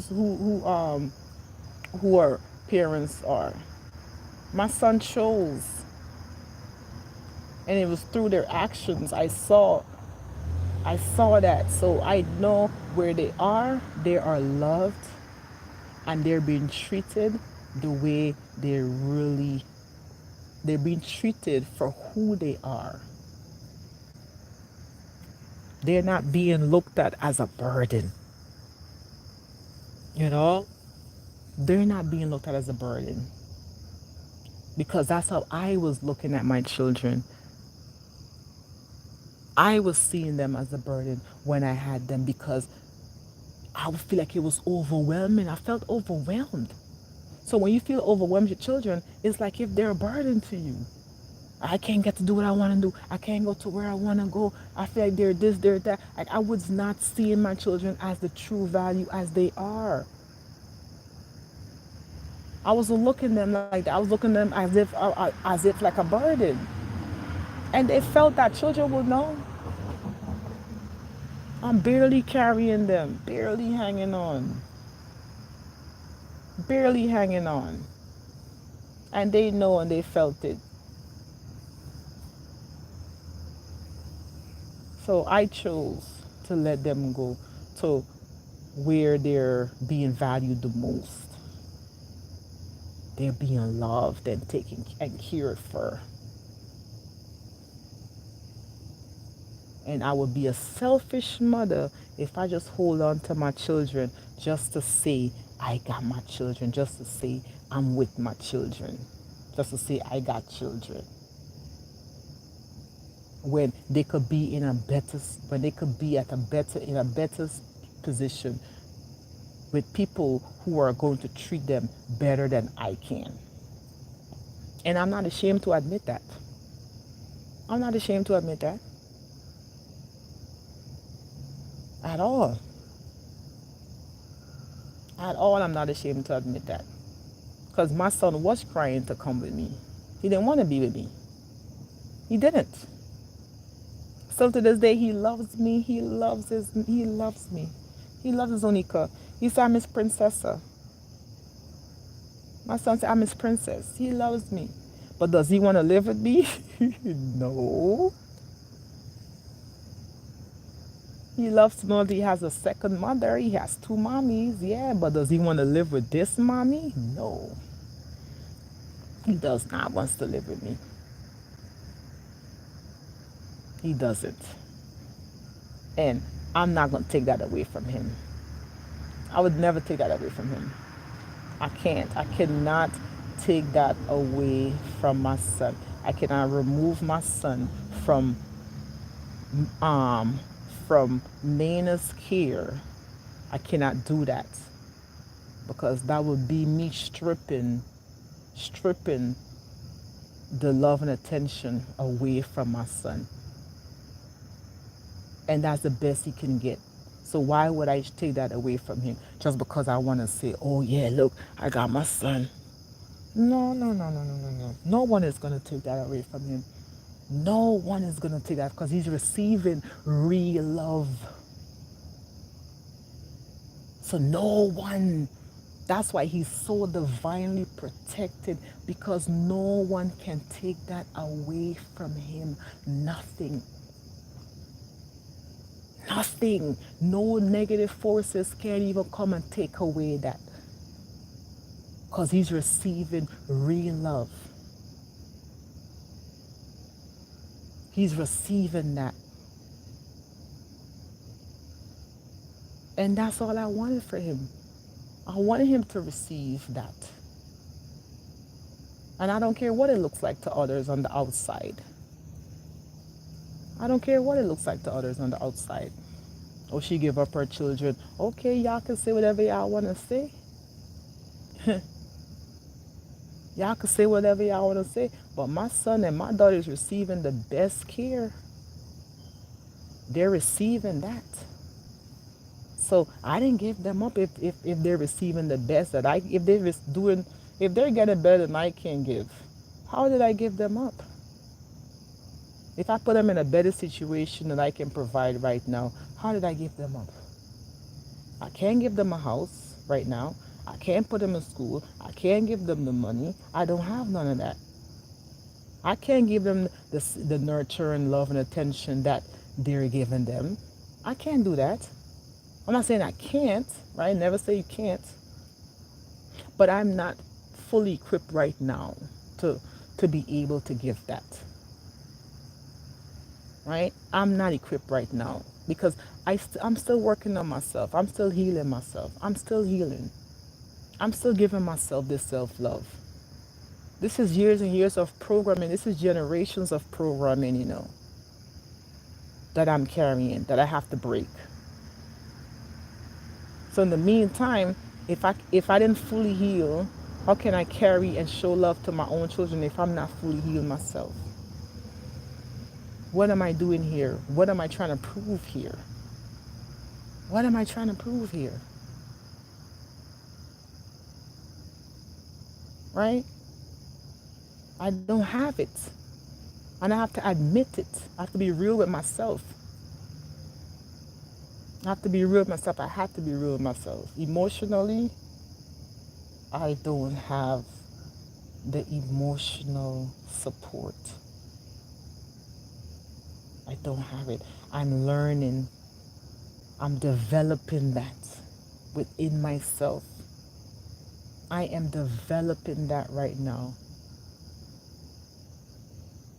Because when I made my children, it was not out of this high frequency. I made my children when I was in my shit, my lower self, my party days, my just lonely days, my lonely time. I was alone. I was on my low hole shit. You would say that. So I wasn't on no loving, high loving frequency. So I could only give them what I was currently getting at the time, what I was currently giving myself at the time. I was not on this. I didn't have it within me. I didn't know. I didn't know. So I went out there and I did what I had to do and made children. So end up with, instead of one baby father, end up with three baby daddies. When my original goal, yes, was to have only one baby father, but things happened. My first two children, my first two children that I was married to him, we separated, and I went out there and had children. Went out there wilding out, cause I'm single now, I'm free. End up with two children. Yep, that's how it happened. That's why my first two was with me the longest because they share the same father, right? They share the same dad. I'm the only person they known from. I'm the only person that was there as the mother. The dad, he left and I was there. I've always been there for my first two children because it was a different time. It was a different frequency I was on. I was on mother, wife, you know? So I showed that to the two oldest ones, Ezekiel and Kosher. I showed them that. You know what it's like to be a mother, what it's like to be a wife. I was a wife to their father. It's a different frequency, family frequencies, more family frequency. It wasn't no separation. We was more of a family. We went to church together. We traveled together, vacation together. Celebrated the kids. We celebrated their birthdays, their the graduation. We did all that together. It was a different frequency. But after I left that situation, I went and had kids outside of that family frequency, more in that single mother frequency, and got pregnant. You know, couldn't really accept the pregnancy. Couldn't believe I was pregnant. Oh shoot, I'm pregnant. And I didn't know happy. Oh my gosh, I'm pregnant. Tell the dad, oh yo, I'm so happy you're pregnant. No, he was like, he was not accepting that. He wanted me to have an abortion. I just told him I'm not going to do that. Then he said, okay, if you choose not to, then just know that I can't be a part of the baby's life because you're choosing not to have an abortion. You're choosing to keep the baby. So then it's just like that because that's how I made the child outside of wedlock. I made the child when he already had a girlfriend. Yes, he was living with a woman. She was away. And me and him had a little fling, end up pregnant. So how did I expect? I couldn't expect him to be a father. He never had no children either on his own, of his own. So I couldn't expect him to be no real dad. I couldn't expect that from him. So I was on that timing. Then my friend Maria, came into my life. She came into my life before I even had JoJo. She came into my life when I just had Ezekiel and Kosha, when I was single without their dad. I was single with the two kids. That's when Maria met me. Then took it upon myself, went out there, got pregnant. Maria told me to keep the baby. Maria told me she was going to help me with my daughter. She said, I'm going to help you, but don't have any more babies. That was her thing. I'll help you, but make sure you don't put yourself out there again and have any more babies. Try to work it out with your husband. Try to see if y'all can become a family again. Marie was giving us great advice. Try to be a family again. She was trying to put us back together again. Me and Gracie. She was trying her best, even though I was pregnant. She was still trying for us to make it work. She was praying that Gracie would accept this baby, even though me and Gracie was together. When me and Gracie was not together. When I got pregnant with JoJo, we were separated. We was going through divorce. We was separated. He was in a whole nother state. He was already in a relationship, right? He was already in a relationship. He already had some other woman, or I'll say girl, whatever, but he already had somebody else when I got pregnant with JoJo. Well, Maria saw the family. Maria saw the love. And she was like, if y'all could just get back to that, y'all gonna be good. No matter who we have. Still try to make it right with your husband.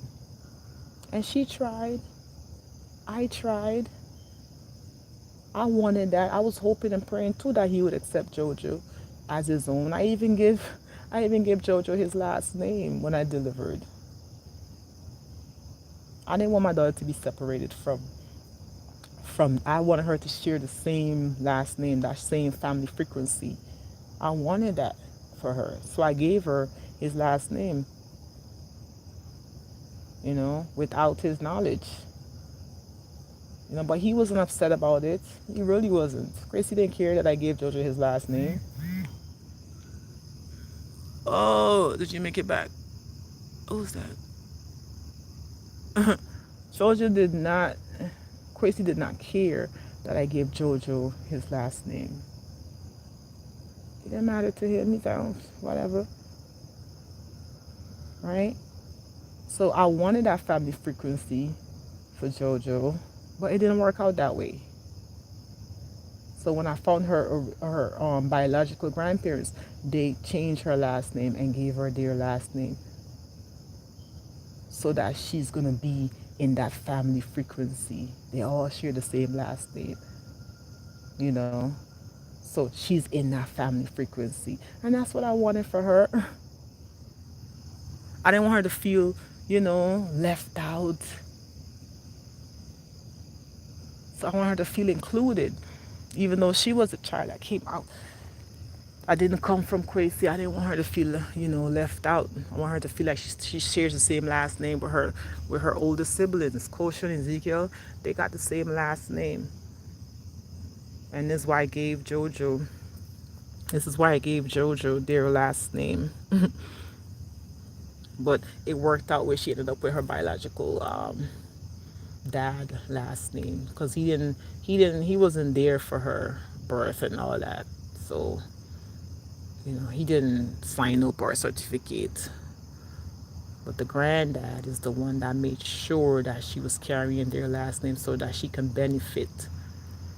She can benefit from their, legacy. What they're gonna leave for her because she's carrying that last name, it's hers.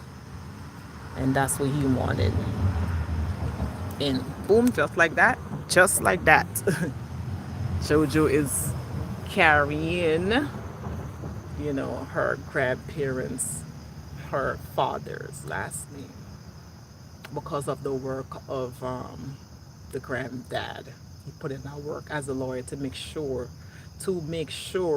that Jojo was a part of them by the last name thing. Right? Again, this message is is all over the place. It may seem, but I gotta get it out. I was dry fasting all day. Didn't eat or drink anything all day. So my mouth is dry. My mouth is dry because of this fasting. It's dry fast. So and it feels good, when you fast, it feels good to fast because I'm releasing. I'm releasing. Fasting is releasing, detoxing. So it's going, yeah. Anyway, but like I was saying, yes, this is the situation with JoJo and Allah. You know, this is why they're not with me. So it wasn't that I didn't want them. It's not that. It's not like I didn't want my children. That's far from it. That's far from that. I did not abandon my children because I didn't want them, or I didn't abandon them at all. You know, I just made a decision, that I felt was best for them. Put them in a situation where, in the best situation for them, gave them what I couldn't. I had to do that, you know. So, but I love them greatly. Love my children. I tell you, I love them. Love them. And when they get older, they will know. They will know the truth when they get older. They will see why everything happened the way it did. But for now, they're not going to understand it for now. But when they get older, they will find me and we will have a real discussion. And I will have to explain myself. I already know, but they will find me. They will. And that's just what it is because, the children, they're going to come looking. When they get older, they're going to come looking for their mother. They're going to come looking for their mother when they're old enough and they're conscious. When they get the consciousness for themselves, oh, they will come looking. They will, and they will know. They will know. They will understand why I made the decision that I did. They will understand why. They will understand. I already know. I feel it. I feel like they understand now, to be honest. That's what I feel like. I feel like they actually understand now. It's within them. I feel like they already get it. They know. I feel that as a mother within myself, I feel like my children understand why. My younger children that I had to leave behind, that I had to leave with their family members, with people who love and care for them. I feel like they understand why mom had to do that. That's what I feel within. I feel that deep within myself that my children understand why. And they're not going to hate me for this. They're not going to resent me for this. They're not. So even me had to come to that realization and understand why my mother did what she did. And I don't hate her for this. I don't resent her for this. At one point, yes. At one point, I did resent her. I didn't hate her, but I did resent her. I had a strong resentment. Why did she show me this love? Why did she not show me this nurturing? Why she didn't show me favoritism? Why she showed favoritism? Why she chose to show favoritism to my sister over me? I had those feelings. But when I became conscious and aware, now that I'm conscious and aware, and I became a mother myself, I had to, now we're in the same level. Now I can truly understand her and not resent her, not hold nothing against her, not hold nothing against my mother, because I'm a mother now. And I had to make the same decision for my two younger kids. I had to make the same tough decision, you know? And it's not out of lack of love for them, not at all, because I know my mother don't hate me, She loves me. I know she loves me. I can feel that. I know within myself my mother loves me. I know that. This is why she had to make the decision that she did, because that was out of love. That's not out of hate. That was out of love. When she chose to, give me to someone else, that was out of straight love. That was pure love. It couldn't get more pure than that. Because she wanted me better. She wanted me healed. She didn't want me to be sick. And she gave me to someone who can bring that healing. And that's exactly what happened. Why you think I'm still here? Healthy. How you think I'm still here? Healthy as anything else. I'm going on 3 hours and 36 minutes. Why you think I'm still here? Healthy as anything else? Because my mother she chose what was best for me. And I don't hate her. I have nothing against my mother. I have nothing but love for her. I had to get over those feelings. When I tell you, I had to get over those feelings. I had to work on those feelings. When those feelings come up, I have to reject it. When those feelings come up, when I feel like, oh my gosh, my mother, even now, she's still showing favoritism. My sister passed away, she's still not talking to me. I have to let that go. I have to let that go. And just know I'm carrying the love within me. I'm carrying that love within me. I don't have to depend on her to love me. I know she loves me. I know that. I know that. I feel that. She just have her way of showing it. But I know she loves me. So I don't have to depend on it. I don't have to go seeking it. I don't have to keep chasing after her. I don't have to do that. I know she loves me within. Deep within, my mother loves me. She could say she don't want to do with me all day. She could say she don't want to have nothing to do with me all day. But I know that she loves me. That's what I know. And no one can take that from me. Not even she could take that away from me. I know she loves me. Yes, I know that. I feel that. Same with all my children. They know. They know I love them. No one can take that away from them. They know I love them. It's a feeling. It's just a knowing. They know that I love them. No one can take that away from them. No one. It's within them. They know that I love them. It's just a knowing. As mothers, it's a knowing. They can try, you could try all day. I have a disagreement. Me and my daughter had a disagreement. But as much as we disagree, she knows that I love her deep within. She knows. She could fight against it all she wants. But she knows mama love her. She knows this. She knows this because I've shown it. I've proven it. She knows I love her. She knows as I go beyond and beyond. I went to beyond, above and beyond. I've shown her that. I show her what mothers do. So I know she loves me.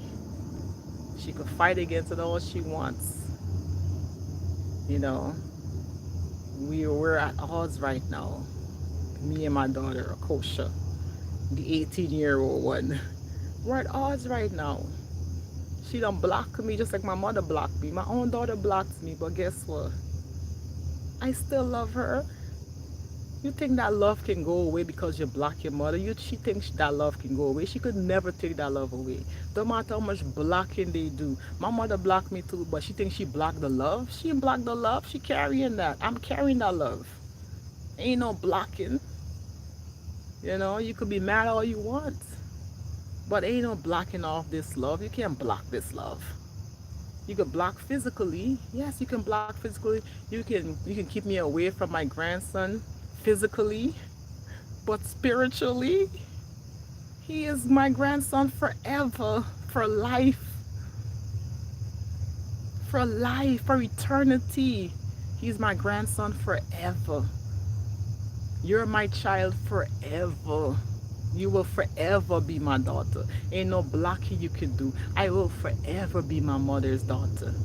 Ain't no amount of blocking she can do. Because DNA blood don't lie. That can't lie. You can't block that off. When you look in the mirror, who you see? When you look in the mirror, you see me. When you look at your son, who you gonna see? Me. Because my DNA in there strong. My mother DNA in there strong. My mother look in the mirror, she gonna see me. Because I look like her. She looks like me. I came from her. She's gonna see me. I'm gonna always be her daughter. Nothing she can do to take that away. Nothing she can try to take that away. There's nothing y'all can do to take that away. Nothing.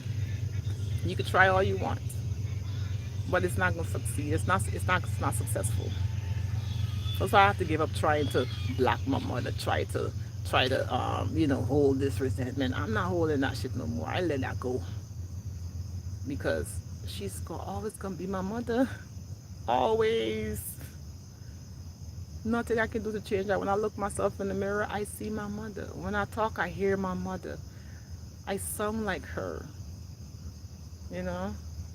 It's in my she is me, she's in my DNA. I'm carrying my mother, I'm carrying her. And my grandmother. I don't matter how far I run. Don't matter how far I run across the world.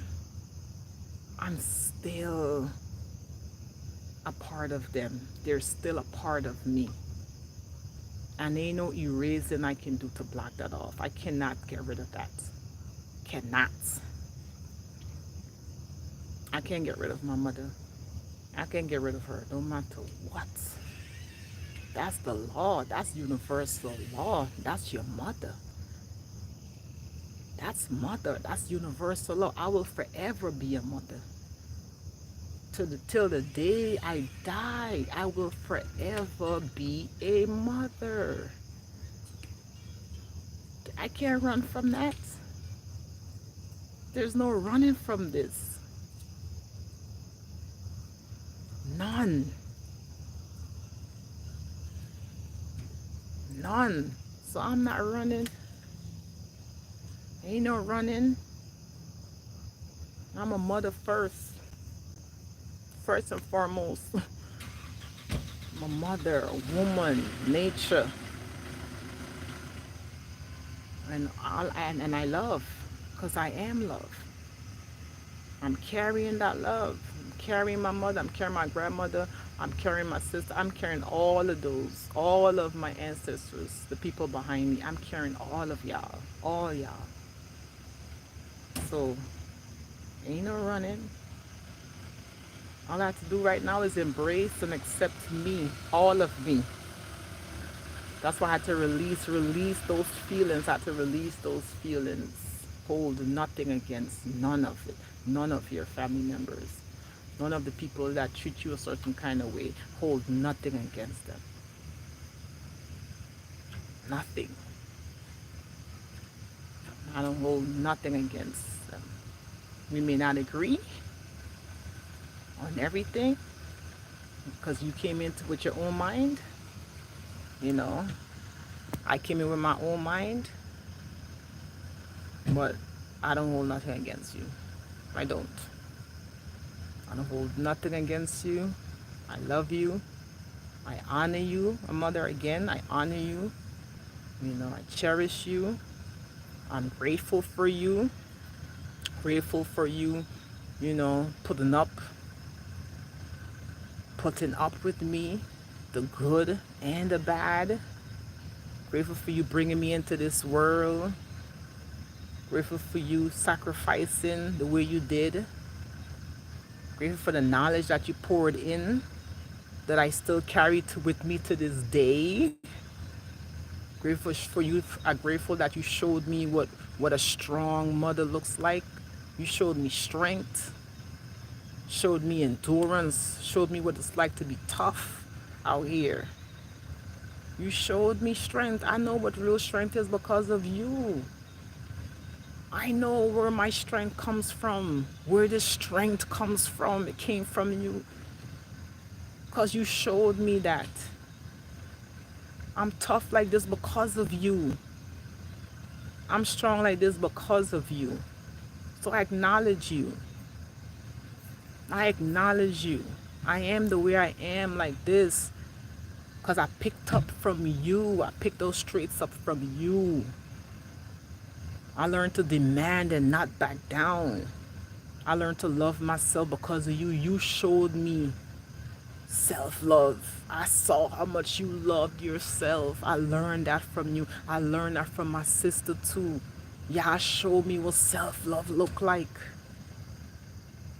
Don't matter what people say about y'all, y'all loved yourself and y'all showed me that. So I learned that from you. Self-love. What it's like to be into yourself, no matter what people think, no matter what people say. Still to this day, you could care less about what people say about you, but you love yourself so much. And you showed me that. You know? Because I wasn't loving myself the way you loved yourself. I wasn't loving myself, but you showed me that. So I'm left with that. Hey! You gonna work early? I go to work this time every morning. Every morning? Yes, that's why I be tired. That's Oh why my gosh. Wow. That's pretty early though. The sun's not even out yet. I know. What? See you later. Okay, alright. Have a good day. Okay, you too. Thanks. Yeah. You know, shit. So I'm listen. I cannot stop. I'm gonna, as much as I can, I'm gonna pay honor and respect to my mother as much as I can, because, oof, that's what feels good within my soul. Like right now, my skin is I'm getting goosebumps when I talk about my mother and I talk about her strength. When I talk about her, when I show reverence and honor like this, I'm getting goosebumps. I am getting goosebumps because I'm feeling it. I'm feeling what I'm saying. You know, I'm getting the goosebumps from this. My mother, oh, my mother, yo. My mother, my grandmother, boy, tough. My mother didn't have no formal education. But my mother showed me how to make it without a formal education. She showed me how to hustle without no formal education, without no degree. She wanted a degree for me. She did, yes. But she showed me what it's like to survive without the degree. She still showed that. What? Man. Man. So, a lot of who I am came from my mother, came from her. A lot of who I am came from her. And I'm not going against that because that's blasphemy. I'm not going against my mother. That's blasphemy. That's why she got hurt because I went against her. And this is why she's finding it so hard to forgive me because it said blasphemy is an unforgivable sin. This is why she's finding it so hard because I went against mother. I went against her. Blasphemy, as if I did this on my own, as if I brought myself into this world, as if other people sacrificed the way she did for me. No, I put others above her. I did. I put others. I was talking about others as, oh yeah, look, that's my other mother. You know, yes, I acknowledge Maria. Maria did great for me, but I was putting Maria above my own mother. I can't do that. The foundation is a foundation. Nobody can come and take the place of the foundation. And my mother felt like I was doing that and she felt a kind of way. Did I care at the time? No. I didn't care that she felt a kind of way. I was saying, oh, she jealous because, I got another mother that care and I'm another mother that's being a mother. But my mother was reminding me of the foundation. Don't forget. Don't forget who's your mother. Don't forget, don't put me out there like if I didn't do nothing. Don't put me out there like that now. You know, I wasn't lifting her up enough. When I was doing it as a teenager. But as I got grown, I felt like I was grown, I stopped doing it. And she did not like that. I went against her, I did. And I apologize. I apologize for going against you. I apologize if you felt like I was insensitive towards you. I apologize that I wasn't there for you when my sister passed away. I apologize if you felt. Let me do another video. I want to do another video and I want to make a public apology to my mother. The foundation, the reason why I am here. That's what I'm going to do. One love.